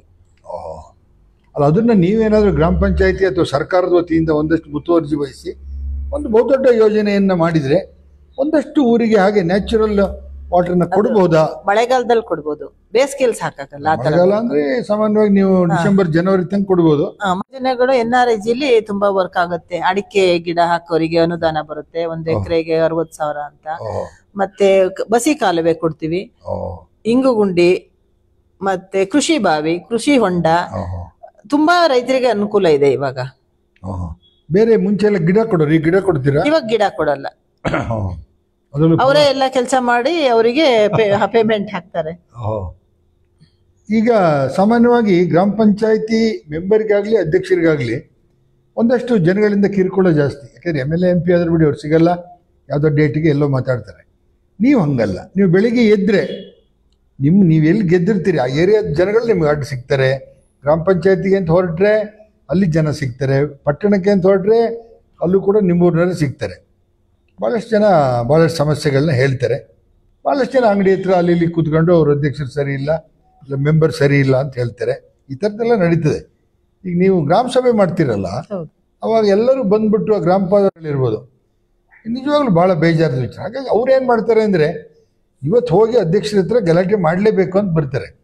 ನಿಮಗೇನು ಅನ್ನಿಸ್ತದೆ ಅಂದರೆ ಅವ್ರು ಯಾಕೆ ಬಂದು ಗಲಾಟೆ ಮಾಡಿರೋ ಅನ್ನಿಸ್ತದೆ. ಆದರೆ ಕಳೆದ 20 ವರ್ಷಗಳಿಂದ ಅವ್ರನ್ನ ಅರ್ಜಿ ಕೊಟ್ಟರೆ ಒಂದು 30-60 ಒಂದು ಸೈಟ್ ಕೊಡ್ಲಿಲ್ಲ ಅಂದ್ರೆ ಅವ್ರಿಗೆ ಬೇಜಾರಾಗಲ್ಲ. ನಾವು ಅವ್ರಿಗೆ ಯಾವ್ಯಾವ ಇಲಾಖೆ ಕಳಿಸ್ಬೇಕು ಎಲ್ಲಾ ಲೆಟರ್ನು ಹಾಕ್ತಿವಿ, ಆದ್ರೆ ನಮಗೆ ರೆಸ್ಪಾನ್ಸ್ ಇಲ್ಲ. ಆ ಲೆಟ್ರಿಗೆ ಉತ್ತರನೂ ಕೊಡಲ್ಲ ಕೆಲವ್ರ ಸಲ. ಈಗ ನಾವು ಹಳ್ಳಿಲಿ ಒಂದು ಗಾದೆ ಹೇಳ್ತಾರೆ, ನರಿಕು ಗಿರಿ ಮುಟ್ಟುತ್ತೆ ಅಂತ. ಹಂಗಾಗಿ ಗ್ರಾಮ ಪಂಚಾಯತ್ ಬೇಡಿಕೆಗಳು ಇದಾವೆ ತುಂಬಾ. ಈ ಮನೆನೇ ಬಂದಿಲ್ಲ, ನಾವು ಮೆಂಬರ್ ಆದ್ಮೇಲೆ ಒಂದೇ ಸಲ ಮನೆ ಬಂದಿರೋದು. 30 ಮನೆ ಬಂದಿದ್ದು ಒಂದ್ಸಲ, ಮತ್ತೆ ಮನೆನೇ ಬಂದಿಲ್ಲ. ಕೊಡ್ತಿರ್ಲಿಲ್ಲ, ಕಡಿಮೆನೆ ಕೊಡ್ತಿದ್ರಲ್ಲ, 2,000 ಕೊಡ್ತಿದ್ರು, 4,000 ಕೊಡ್ತಿದ್ರು ನಾವು ಮೆಂಬರ್ ಆದಾಗ ಅಧ್ಯಕ್ಷರಿಗೆ. ಇವಾಗ 2,000 ಜಾಸ್ತಿ ಮಾಡಿದ್ದಾರೆ. ಈಗ 3.5 ವರ್ಷ ಆಯ್ತು ನೀವು ಮೆಂಬರ್ ಆಗಿ, ಇನ್ನು 1.5 ವರ್ಷ ಇದೆ. ಈ 1.5 ವರ್ಷದಲ್ಲಿ ನಿಮ್ಮ ಮುಂದೆ ಇರೋ ಸವಾಲುಗಳೇನು? ನೀವೀಗ ಗ್ರಾಮ ಪಂಚಾಯತಿಗೆ ಬಂದಾಗಿದ್ದ ಸವಾಲುಗಳು ಎಷ್ಟು ಪರಿಹಾರ ಆಗಿದ್ದಾವೆ? ಏನ್ ಸವಾಲಿದೆ ನಿಮ್ಗೆ ಈ 1.5 ವರ್ಷದಲ್ಲಿ? ಅಥವಾ ನಿಮ್ಗೊಂದು ಗುರಿ ಇದೆ, ಇಂಥದ್ದೊಂದು ನನ್ನ ಫೀಲ್ಡ್ ಅಲ್ಲಿ ಮಾಡ್ಲೇಬೇಕು ಅಂತ? ಏನ್ ಸವಾಲಿದೆ ಮೇಡಮ್? ಸೇತುವೆದೊಂದು ಮಾಡ್ಬೇಕು ಅಂತ ಉಂಟು, ಮತ್ತೆ ರೋಡು, ನೀರಿಂದೊಂದು ಕ್ಲೀನ್ ಮಾಡಬೇಕು. ಈ ಟೋಟಲಿ ನೀವು ಸರ್ಕಾರಕ್ಕೆ ಹೇಳ್ಬೇಕು ಅಂದ್ರೆ ಈ 3-6 ವರ್ಷದಲ್ಲಿ ನಿಮಗೆ ಗೊತ್ತಾಗ್ಬಿಟ್ಟಿದೆ, ಪಿನ್ ಟು ಪಿನ್ ಗೊತ್ತಾಗಿದೆ, ಎಷ್ಟು ದುಡ್ಡು ಬರುತ್ತೆ ಏನು ಎಲ್ಲದೂ ಗೊತ್ತಾಗಿದೆ. ನೀವ್ ಹೇಳಿದ್ರಿ, ಮೊದ್ಲೇ ಹೇಳಿದ್ರಿ ಇಂಗ್ಲಿಷ್ ಮೀಡಿಯಂ ಓದ್ಬೇಕು, ನಾವು ಗೌಡಳ್ಳಿಗೆ ಒಂದ್ ಶಾಲೆ ಕೊಡಿ ಅಂತೇಳಿ ಹೋದ್ಸಲನು MLAಗೆಲ್ಲ ರಿಕ್ವೆಸ್ಟ್ ಮಾಡ್ಕೊಂಡಿದ್ದು. ಒಂದ್ ಇಂಗ್ಲಿಷ್ ಮೀಡಿಯಂ ಶಾಲೆ ಗೌಡಳ್ಳಿಗೆ ಕೊಟ್ರೆ ಅಲ್ಲಿ ತುಂಬಾ ಜನಿಗೆ ಉಪಕಾರ ಆಗುತ್ತೆ. ಸುತ್ತ ಹಳ್ಳಿ ಇರೋದೆಲ್ಲರೂ ಬೇಕಾದ್ರೆ ಅಲ್ಲಿಗೆ ಸೇರಿಸಬಹುದು. ಹಂಗಾಗಿ ಸರ್ಕಾರಿ ಶಾಲೆನೂ ಉಳಿತವೆ, ಮಕ್ಕಳು ಸ್ವಲ್ಪ ಇಂಪ್ರೂವ್ ಆಗ್ಬೋದು. ಅಲ್ಲಿ ಹಿರಿಯ ಪ್ರಾಥಮಿಕ ಪಾಠಶಾಲೆನಲ್ಲಿ ಈಗ LKG UKG ಶುರು LKG ಇಲ್ಲ, ನಾವು ಕೇಳ್ತಾ ಇದೀವಿ, ಕೊಟ್ಟಿಲ್ಲ, ಶುರು ಮಾಡಿಲ್ಲ. ಇಲ್ಲ ನೋಡಿ, ಇದು ಸರ್ಕಾರದ ವ್ಯವಸ್ಥೆ ಅಂದ್ರೆ ಹೀಗೇನೆ. ಈಗ ಗ್ರಾಮೀಣ ಪ್ರದೇಶದಲ್ಲೇ ಇಂಗ್ಲಿಷನ್ನ ಕಲಿಯೋದಕ್ಕೆ ಮಕ್ಕಳಿಗೆ ಅವಕಾಶ ಕೊಟ್ಟರೆ ಅವರು ಇಷ್ಟು ದೂರ ಪಟ್ಟಣಕ್ಕೆ ವ್ಯಾನ್ನೆಲ್ಲ ಇನ್ನೊಂದೆಲ್ಲ ಕಳಿಸೋದು ಕೂಡ ತಂದೆ ತಾಯಿಗೂ ಸ್ವಲ್ಪ ತೂಕ ಕಡಿಮೆ ಆಗುತ್ತೆ. ಹೌದು, ಹೊರೆ ಕಡಿಮೆ ಆಗುತ್ತೆ. ಅದ್ರ ಕೂಡ ಏನು ಮಾಡ್ತೀವಿ, ಇಂಗ್ಲೀಷ್ ಕಲಿಬೇಕು ಅನ್ನೋ ಒಂದು ವ್ಯಾಮೋಹ ಮತ್ತು ಅಮಲು ಶುರು ಆಗ್ಬಿಟ್ಟಿದೆ. ನಿಮ್ಮಲ್ಲಿ ಶುದ್ಧಗಂಗಾ ಘಟಕಗಳಿದೆಯಾ? ಘಟಕ ಏನು ಸ್ಥಾಪನೆ ಮಾಡಿದ್ದಾರೆ? ಏನು ಅಗತ್ಯನೂ ಇಲ್ಲ ಬಿಡಿ. ಮತ್ತೆ ದನಗಳಿದಾವ? ಬಿಡಾಡಿ ದನಗಳು? ಬಿಡಾಡಿ ದನ ತುಂಬಾ ಇದೆ, ತುಂಬಾ ಇದೆ. ಇಲ್ಲ, ಆಕ್ಸಿಡೆಂಟ್ ಆಗೋದು. ಮತ್ತೆ ಮೊನ್ನೆ ಒಂದ್ ದನ ರೋಡಲ್ಲೇ ಸತ್ತೋಗಿತ್ತು. ಅದನ್ನ ನಾವೇ ಗ್ರಾಮ ಪಂಚಾಯತಿಂದನೇ ಅದನ್ನ ವಿಲೇವಾರಿ ಮಾಡಿದ್ವಿ. ಅಲ್ಲ, ಅದು ಸತ್ತೋಯ್ತು ಹಿಂಗ ಆಕ್ಸಿಡೆಂಟ್, ಯಾರೋ ಏಜ್ ಆಗಿತ್ತು, ತುಂಬಾ ಏಜ್ ಆಗಿತ್ತು, ಬಿಟ್ಟು ಓಡಿಸ್ಬಿಟ್ಟಿದ್ದಾರೆ. ಯಾರ್ದು ಅಂತ ಗೊತ್ತಾಗ್ಲಿಲ್ಲ. ನಾಯಿಗಳದ್ದೇನು ಕಾಟ ಇಲ್ಲ? ನಾಯಿಗಳದ್ದು ತುಂಬಾ ಇದೆ ಕಾಟ. ಇದೆಯಾ? ಪಟ್ಟಣದಲ್ಲಿ ಅಂತ ಮಾಡಿದ್ಯಾ? ಹಳ್ಳಿನಲ್ಲೂ ಇದೆ. ಮೊನ್ನೆ ಹುಚ್ಚು ನಾಯಿ ಬಂದು ತುಂಬಾ ನಾಯಿ ಅಂತ. ಹಾಗಾಗಿ ನೀವೀಗ ಆ ಗ್ರಾಮ ಪಂಚಾಯತಿ ವ್ಯಾಪ್ತಿನಲ್ಲಿ ಒಂದು 15 ದಿವಸ, ಒಂದು ತಿಂಗಳು ಪೊಲೀಸು ಅಥವಾ ತಾಲೂಕು ಆಫೀಸ್ ಅವರು ಪರ್ಮಿಷನ್ ಎಲ್ಲ ತಗೊಂಡು ಒಂದು ಅನೌನ್ಸ್ ಮಾಡಿ 15 ದಿವಸದ ನಂತರ ನಾವ್ ಹಿಂಗ್ ತಗೊಂಡ್ರೆ ಗೋಶಾಲೆಗೆ ಬಿಟ್ಬಿಡ್ತೀವಿ. ಈಗ ದೊಡ್ಡಗಳಿಲ್ಲ, ಕೈಗೆ ಸಿಗಲ್ಲ ಅಲ್ವಾ? ತುಂಬಾ ಅವು ಕಾಡಲ್ಲೇ ಹುಟ್ಟಿ ಬೆಳೆದಂಗ ಆಗ್ಬಿಟ್ಟಿದಾವೆ. ಅವು ಕೈಗೆ ಸಿಗಲ್ಲ ಯಾರಿಗೂ ಹಿಡಿಯಕ್ಕೆ. ಮನುಷ್ಯರು ನೋಡಿ ಓಡ್ಬಿಡ್ತವೆ. ಆಮೇಲೆ ನಿಮ್ಮ ಬಗ್ಗೆ ಒಂದು ಆಪಾದನೆ ಇದೆ ಸಾರ್ವಜನಿಕರಲ್ಲಿ. ಮೇಡಮ್ ಅವರು ತುಂಬ ಸ್ಟ್ರಿಕ್ಟು ಎಲ್ಲ ಅಧಿಕಾರಿಗಳನ್ನು. ಈಗ ನಿಮ್ಮ ಗ್ರಾಮ ಪಂಚಾಯತಿ ವ್ಯಾಪ್ತಿಗೆ ಬರ್ತಕ್ಕಂಥ ಅಂಗನವಾಡಿ ಟೀಚರ್ಸ್ ಆಗಲಿ ಅಥವಾ ಸ್ಕೂಲ್ ಮಾಸ್ಟರ್ಗಳಾಗಲಿ, ಡಾಕ್ಟರ್ಸ್ ಆಗಲಿ ಅಥವಾ ಆರೋಗ್ಯ ಇಲಾಖೆಯ ಅಧಿಕಾರಿಗಳಾಗಲಿ, ಯಾರೇ ಸರ್ಕಾರಿ ನೌಕರರ ಬಗ್ಗೆ ಇನ್ ಟೈಮಿಗೆ ಬರಬೇಕು, ಕೆಲಸ ಮಾಡಬೇಕು ಅಂತ ಹೆದರಿಸ್ತಾರೆ ಅಂತ ಹೇಳ್ತಾರೆ. ನಿಜಾನ ಮೇಡಮ್? ಬರಬೇಕು, ಸಂಬಳ ಕೊಡಲ್ವಾ? ಅಲ್ವಾ? ಹೌದು, ಅಲ್ಲ ಹೇಳ್ತೀವಿ ಬನ್ನಿ ಅಂತ. ನಾವೊಂದು ಗ್ರಾಮ ಪಂಚಾಯತಿಲಿ 8 ಜನನೂ ಕೂತು ಯಾವ್ದೇ ಅವ್ರು ವೈಯಕ್ತಿಕ ಏನೇ ಇದ್ರು ಅಲ್ಲಿ ಮೀಟಿಂಗ್ ಹಾಲಿಗೆ ಯಾರು ತರಲ್ಲ. ಅಲ್ಲಿ ಬಂದು ಎಲ್ರೂ ಸೇರಿ ಮಾತಾಡಿ ತೀರ್ಮಾನ ತಗೊಳ್ತೀವಿ ಮೀಟಿಂಗ್ ಅಲ್ಲಿ.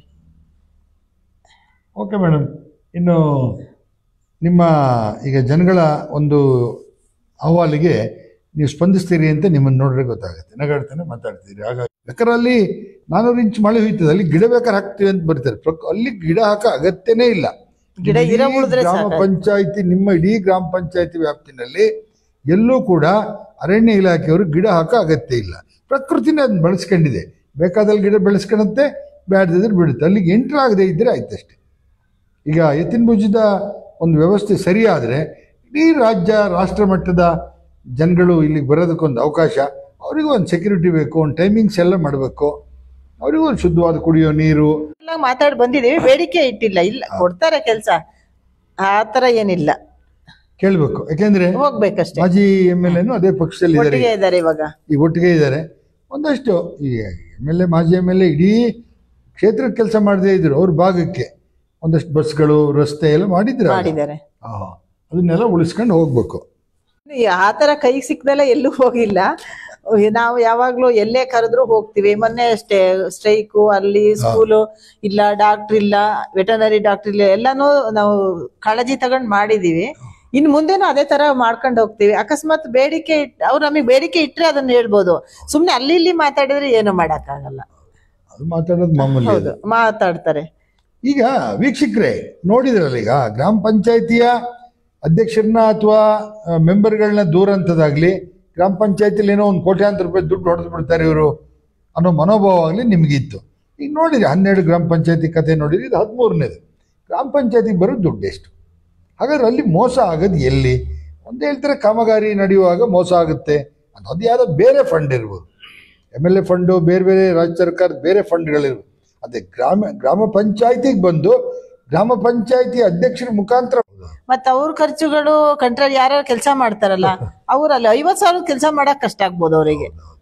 ಅಲ್ಲೇನಂತ ಹೇಳ್ತಾರೆ 1 ಲಕ್ಷ ಕೊಟ್ವಿ ಅಂತ, ಅಲ್ಲೇ ಕೆಲಸ ಆಗೋದು ಎಲ್ಲ ನೋಡೋತಿಗೆ ಅವರಿಗೆ ಪಾಪ ಅವ್ರು ಮಾಡಿರ್ತಾರಲ್ಲ ಕಾಂಟ್ರಾಕ್ಟ್, ಅವರಿಗೂ ಸ್ವಲ್ಪ ಉಳಿಸ್ಕೊಳ್ತಾರೆನ ಏನ್ ಮಾಡ್ಲೇಬೇಕಲ್ಲ, ಅವರು ಕೆಲಸ ಮಾಡಿರ್ತಾರೆ.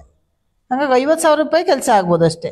ನೋಡಿ ವೀಕ್ಷಕರೇ, ಈಗ ಒಬ್ಬ ಗುತ್ತಿಗೆದಾರನ ಕಷ್ಟ ಎಷ್ಟು ಅಂತೇಳಿ ಅಧ್ಯಕ್ಷರೇ ಹೇಳ್ತಾ ಇದ್ದಾರೆ. ಯಾಕಂದ್ರೆ ಸರ್ಕಾರ 1 ಲಕ್ಷ ಕೊಟ್ಟರೆ 18,000 ರೂಪಾಯಿ ಕಟ್ಟಾಗುತ್ತೆ. ಅದು ಯಾವುದೇ ದುಡ್ಡಲ್ಲೂ ಕಟ್ಟಾಗುತ್ತೆ. ಉಳಿದಂತೆ ಅದು ಇದು ಎಲ್ಲ ಹೋಗಿ ಇವತ್ತು ಗುತ್ತಿಗೆದಾರನಿಗೆ ಕೆಲಸ ಮಾಡೋಕ್ಕಾಗ್ತಿಲ್ಲ. 50,000 ರೂಪಾಯಿ ಕೆಲಸ ಮಾಡಬೇಕಾಗಿದೆ 1 ಲಕ್ಷ ಬಂದರೆ. ಹಾಗಾಗಿ ಯಾವ ಕಾಮಗಾರಿಗಳು ಕೂಡ ಉನ್ನತ ಮಟ್ಟದಲ್ಲಿ ಇವತ್ತು ಗುತ್ತಿಗೆದಾರನಿಗೆ ಮಾಡೋಕ್ಕಾಗಲ್ಲ. ಅದೇನಾಗುತ್ತೆ, ಕಳಪೆ ಆಗೇ ಆಗುತ್ತೆ. ಹಾಗಾಗಿ ಹಣ ಕೊಟ್ಟರು ಕೂಡ ಪ್ರಯೋಜನ ಇಲ್ಲ. ಹಾಗಾಗಿ ವೀಕ್ಷಕರೇ, ನೀವೇನು ಮಾಡ್ಬೇಕಂತಂದರೆ, ಏನೇ ಇದ್ದರು ನಿಮ್ಮ ಅಹವಾಲು ಏನೇ ಇದ್ದರು ಅಲ್ಲೇ ಮದುವೆ ಮನೆಯಲ್ಲ, ಸಾವಿನ ಮನೇಲಿ, ತಿಥಿ ಮನೇಲಿ, ಬಸ್ ಹತ್ತತ್ತಿಗೆ, ಬಸ್ ಸ್ಟ್ಯಾಂಡಲ್ಲಿ ಮಾತಾಡೋದಲ್ಲ. ಒಂದು ಅರ್ಜಿ ಬರೆದು, ಇಲ್ಲಾಂದರೆ ಅರ್ಜಿ ಬರೆಸಿ ಅದನ್ನ ತಗೊಂಡು ಗ್ರಾಮ ಪಂಚಾಯತಿಗೆ ಕೊಟ್ಟು ಅದರ ಎಂಡೋರ್ಸ್ಮೆಂಟ್ ತಗೊಳ್ಳಿ. ಯಾಕೆಂದರೆ ಉರ್ವಗೆ ಗ್ರಾಮ ಪಂಚಾಯತಿ ಅಂತಂದರೆ ಮೊನ್ನೆನೂ ಸ್ಟ್ರೈಕ್ ನಡೀತಾ ಇತ್ತು ಅಲ್ವಾ? ಅತಿವೃಷ್ಟಿಗೆ ದುಡ್ಡು ಕೊಡಲ್ಲ. ಮತ್ತು ಏನಕ್ಕೆ ದುಡ್ಡು ಬಿಡುಗಡೆ ಮಾಡ್ತೀವಿ ಅಂತಾರೆ? ಆ ದುಡ್ಡು ಎಲ್ಲಿ ಹೋಗುತ್ತೆ? ಇಡೀ ನಮ್ಮ ತಾಲೂಕಲ್ಲಿ, ನೀವು ಮೂಡಿಗೆರೆ ತಾಲೂಕನ್ನೇ ತಗೊಂಡ್ರೆ ಭಾಳ ಕಳಸ ಭಾಗ ಬಿಟ್ಬಿಡಿ, ಇಲ್ಲಿ ಊರ್ಬಗೆ ಗ್ರಾಮ ಪಂಚಾಯತಿನೇ ಅತಿ ಹೆಚ್ಚು ಮಳೆ ಬರೋಂಥದ್ದು, ಹೆಚ್ಚು ಇರೋಂಥದ್ದು. ಗುತ್ತಿ ಗ್ರಾಮ ಪಂಚಾಯತಿನೂ ಬರುತ್ತೆ, ಅತಿ ಹೆಚ್ಚು ಮಳೆ ಬರೋಂಥದ್ದು. ಆದರೆ ಊರ್ಬಗೆ ಗುತ್ತಿ ಏನು ಪಶ್ಚಿಮ ಘಟ್ಟ ಇದೆ ಅಲ್ಲಿಗೆ ಆನೆ ಹಾವಳಿದೊಂದು ಭಾಳ ಇದೆ. ಅವರು ಹಿಂದೆನೂ ಕೂಡ ಲಕ್ಷ್ಮಣ್ ಕುಮಾರ್ ಅವ್ರ ನೇತೃತ್ವ ಒಂದ್ಸರಿ ನಾವು ಆಸ್ತಿ ಎಲ್ಲ ಕೊಟ್ಟು ಹೋಗ್ಬಿಡ್ತೀವಿ, ಇಷ್ಟು ದುಡ್ಡು ನಮಗೆ ಕೊಡಿ ಅನ್ನೋ ಮಟ್ಟಕ್ಕೆ ಕೂಡ ಬಂದಿದ್ರು. ಆದರೂ ಕೂಡ ಊರ್ಬಗೆ ಗ್ರಾಮ ಪಂಚಾಯತಿನಲ್ಲಿ ಹುಟ್ಟಿದಂಥವ್ರು ಬಹುಜನರು, ಬಹಳ ವಿದ್ಯಾವಂತರು, ಭಾಳಷ್ಟು ಆಸ್ತಿ ಮೂಡಿಗೆರೆನಲ್ಲೂ ಕೂಡ ಇದೆ ಅವರಿಗೆ. ಜೊತೆಗೆ 3 ಸರಿ MLA ಆದಂಥವರು ಕೂಡ ಆ ಊರ್ಬಗೆ ಗ್ರಾಮ ಪಂಚಾಯತಿಯವರು. ಒಳ್ಳೆ ಬುದ್ಧಿವಂತಿಕೆಯಿಂದ ಇರೋ ಜನ, ಅವ್ರಿಗೊಂದು ದುಡ್ಡು ಕೊಟ್ಟರೆ ಆಯಿತು. ಓಕೆ ಮೇಡಮ್, ಇಷ್ಟು ನಿಮ್ಮ ಜೊತೆ ಮಾತನಾಡಿದ್ರಿ. ಇನ್ನೇನಾರು ಫಸ್ಟ್ ಬಂದಾಗ ಒಂದು ಸ್ವಲ್ಪ ಮುಜುಗರ ಆಗುತ್ತೆ, ಟಿ ವಿ ಜೊತೆ ಹೆಂಗೆ ಮಾತಾಡೋದು, ಏನು ಕ್ವಶನ್ ಕೇಳ್ತಾರೋ ಏನೋ ಅಂತ. ನಾವು ಅಂಕಿಅಂಶ ಕೇಳೋದಾದ್ರೆ ನೀವು PDO ಕೇಳ್ತಿದ್ವಿ, ಹಾಗಲ್ಲ. ಒಬ್ಬ ಗ್ರಾಮ ಪಂಚಾಯತಿ ಅಧ್ಯಕ್ಷೆಯಾಗಿ, ಅದರಲ್ಲೂ ಈಗ ಸಂವಿಧಾನ, ಅಂಬೇಡ್ಕರ್ ಬರೆದ ಸಂವಿಧಾನದಲ್ಲಿ ಒಂದಷ್ಟು ಮೀಸಲಾತಿಯಾಗಿ ಅನ್ಎಜುಕೇಟೆಡ್ ಇರ್ಬೋದು, ಎಜುಕೇಟೆಡ್ಡು ಇರ್ಬೋದು. ವಿಶೇಷವಾಗಿ ಮಹಿಳೆಯರಿಗೆ ಒಂದು 50% ಸ್ಥಾನಮಾನ ಸಿಕ್ಕಿರೋದು ಒಂದು ವಿಶೇಷ.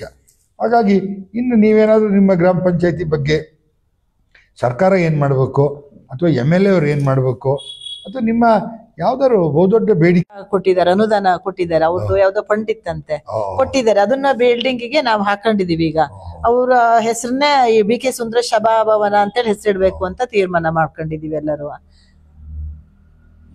ಓಕೆ, ಇಷ್ಟೊತ್ತು ಮಾತಾಡಿರಿ ಮೇಡಮ್. ಏನಾದ್ರು ಮಾತಾಡಕ್ಕಿದೆಯಾ ಬೇರೆ? ನಮಗೆ ಸರ್ಕಾರದ ಜೊತೆನೆ ಮಾತಾಡಕ್ಕೆ ಇರೋದು ಹೆಚ್ಚು. ಯಾಕೆಂದ್ರೆ ಅನುದಾನಗಳು ಸಾಕಾಗಲ್ಲ. ಮತ್ತೆ ತಡೆಗೋಡೆ ನಿಲ್ಸಿದಾರಲ್ಲ, ಆ ತಡೆಗೋಡೆಗೆ ಸ್ವಲ್ಪ ಹಣ ಕೊಡ್ಲಿ. ತುಂಬಾ ಕಡೆ ಸ್ಪ್ರೆಡ್ ಆಗ್ತಿದೆ, ಗೆರೆ ಜರಿಯೋದು, ಮನೆ ಹತ್ರ ಜರಿಯೋದು ತುಂಬಾ, ಅದೊಂದು ಕೊಡ್ಬೇಕು. ಅನುದಾನದೊಂದು ಮೇಯ್ನು. ಸತತ ಕನಿಷ್ಠ ಹಂಗಾರೆ ಆನೆ ಒಂದು ಕಂಟ್ರೋಲ್ ಮಾಡಕ್ಕೆ ಅವ್ರು ಹಿಡಿಬೇಕಾಗಿರುತ್ತೆ. ಇವಾಗ ಸ್ಥಳಾಂತರ ಮಾಡ್ಕೊಟ್ರೆ ನಮಗ್ ರಾತ್ರಿ ಓಡಾಡಕ್ ಹೆದರಿಕೆ, ಭಯ.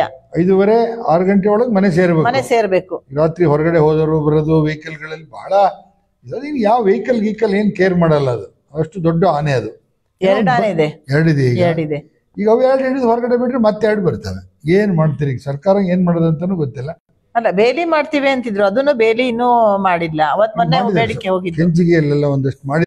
ಅದಕ್ಕಾಗಿ ನಾನು ಗ್ರಾಮ ಪಂಚಾಯತಿಯ ಅಧ್ಯಕ್ಷರ ಮತ್ತೆ ಸದಸ್ಯರುಗಳ ಕಷ್ಟ ಎಷ್ಟಿದೆ, ಮತ್ತೆ ಅಲ್ಲಿಗೆ ಎಷ್ಟು ಹಣ ಬರುತ್ತೆ, ಇದೊಂದು ಜನರಲ್ ಆಗಿ ಎಲ್ಲರಿಗೂ ಗೊತ್ತಾಗ್ಲಿ.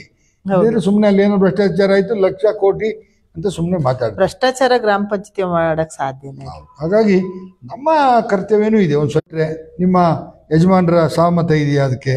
ನಿಮ್ಮ ಮಗ ಇದೆಯಾ? ಆಮೇಲೆ ನಿಮಗೊಂದು ಉದ್ದೇಶ ಇರ್ಬೇಕು. ಏನಂದ್ರೆ, ನಾನೀಗ 5 ವರ್ಷ ಗ್ರಾಮ ಪಂಚಾಯತಿಲಿ ಕೆಲಸ ಮಾಡಿದ್ದೀನಿ. ಈಗ ನಿಮ್ಗೊಂದು ಅರ್ಥ ಆಯ್ತು. ಈಗ ತಾಲೂಕ್ ಪಂಚಾಯತ್ನಲ್ಲಿ ಯಾರು ಪ್ರಾಮಾಣಿಕವಾಗಿ ಕೆಲಸ ಮಾಡಿದ್ದಾರೆ ಅವ್ರಿಗೆ ಬೇರೆ ಕಡೆ ಎಲ್ಲ ಅವಕಾಶಗಳು ಸಿಕ್ಕಿದೆ. ಯಾರೋ ಒಬ್ಬ ಶ್ರೀಮಂತನಿಗೆ ನೇರ MLA MP ಆಗಿ ಅವಕಾಶ ಸಿಕ್ಕಿರ್ಬೋದು. ಅದ್ರ ಬೇರೆ ಎಲ್ಲರೂ ತಳಮಟ್ಟದಿಂದನೇ ಬಂದಂಥವ್ರು, ಗ್ರಾಮ ಪಂಚಾಯತಿ ಮೆಂಬರ್ ಆಗಿ ಬಂದಂಥವ್ರು. ಓಕೆ ಮೇಡಮ್, 3 ಗಂಟೆ ಆಯಿತು. ಇನ್ನೇನಾದ್ರು ಇದ್ರೆ ಹೇಳಿ, ಇಲ್ಲ ಅಂದ್ರೆ ಮುಗಿಸ್ಬಿಡ್ತೀನಿ. ಇನ್ನೇನಿಲ್ಲ, ಅದೇ ಸರ್ಕಾರದಲ್ಲಿ ಮನವಿ ಮಾಡ್ಕೊಳ್ಳೋದು ಅಂದ್ರೆ ಸ್ವಲ್ಪ ಹೆಚ್ಚಿನ ಅನುದಾನ ಕೊಟ್ಟು ಕೆಲಸಗಳು ಮಾಡಕ್ಕೆ, ಮುಂದೇನಾದ್ರೂ ಗ್ರಾಮ ಪಂಚಾಯತಿಯಿಂದ ಒಳ್ಳೆ ಕೆಲಸ ಮಾಡಕ್ಕೆ ಅನುಕೂಲ ಮಾಡಿಕೊಟ್ರೆ ಒಳ್ಳೇದು ಅಂತ. ಈಗ ನೋಡಿ, ಎಲ್ಲ ಪಟ್ಟಣಗಳಂತ ಹೇಳ್ತಾರೆ 100 ಕೋಟಿ 1000 ಕೋಟಿ ವ್ಯವಹರಿಸಿ ಆಡಳಿತ ಪಕ್ಷದಲ್ಲಿರೋರನ್ನ ಕಾಲಿಳಿಯ ಕೆಲಸನೇ ಮಾಡ್ತಾ ಇದ್ದಾರೆ ಹೊರತು, ಅವರು ಸೇರ್ಕೊಂಡು ಅವ್ರ ಜೊತೆ ಒಂದಷ್ಟು ಅಧಿಕಾರಿಗಳ ಜೊತೆ ಮಾತಾಡೋಂಥದ್ದು, ಸರ್ಕಾರದಿಂದ ದುಡ್ಡು ತರೋಂಥದ್ದನ್ನ ಗ್ರಾಮ ಪಂಚಾಯತಿಗೆ ತಾವು ಮಾಡಬೇಕಾಗತ್ತೆ. ಈಗ ಮಾಜಿ ಆದ ತಕ್ಷಣನೇ ನೀವು ಹೋಗಿ ಏನಾದ್ರು ಯೋಚನೆ ಮಾಡಿದ್ದೀರಾ ಮೇಡಮ್? ಅದೇ ಸರ್ಕಾರದ ಅನುದಾನ ಬೇಕಾಗುತ್ತೆ ಅದಕ್ಕೂ ಅಲ್ಲಿ ಇದ್ ಮಾಡಕ್ಕೆ. ಈಗ ಸರ್ಕಾರದ ಅನುದಾನ ಅಂದ್ರೆ ಈಗ ನೀವು ದುಡ್ಡೇ ಕಲೆಕ್ಷನ್ ಮಾಡ್ತಾ ಇದಾರಲ್ಲ ಅಂತಾರೆ. ಅವರು ನಾವು ಮಾಡ್ತಾ ಇಲ್ಲ, ಗ್ರಾಮ ಪಂಚಾಯತಿ ಅದಕ್ಕೆ ಏನು ಇಲ್ಲ, ಅವರೇ ಮಾಡ್ತಿದ್ದು. ಅರಣ್ಯ ಇಲಾಖೆನೇ ಕಲೆಕ್ಷನ್ ಮಾಡ್ತಿರೋದು. ಅಲ್ಲಿ ನಾವ್ ಯಾರು ಹೋಗಂಗೆ ಇಲ್ಲ, ನಾವ್ ಹೋಗೋದಾದ್ರೆ ದುಡ್ಡು ಕೊಟ್ಟು ಹೋಗ್ಬೇಕಾಗತ್ತೆ. ಈಗ ಅದೇ ಒಂದು ಗ್ರಾಮ ಪಂಚಾಯಿತಿಯ ಅಧ್ಯಕ್ಷೆಯಾಗಿ ಈಗ ಒಂದು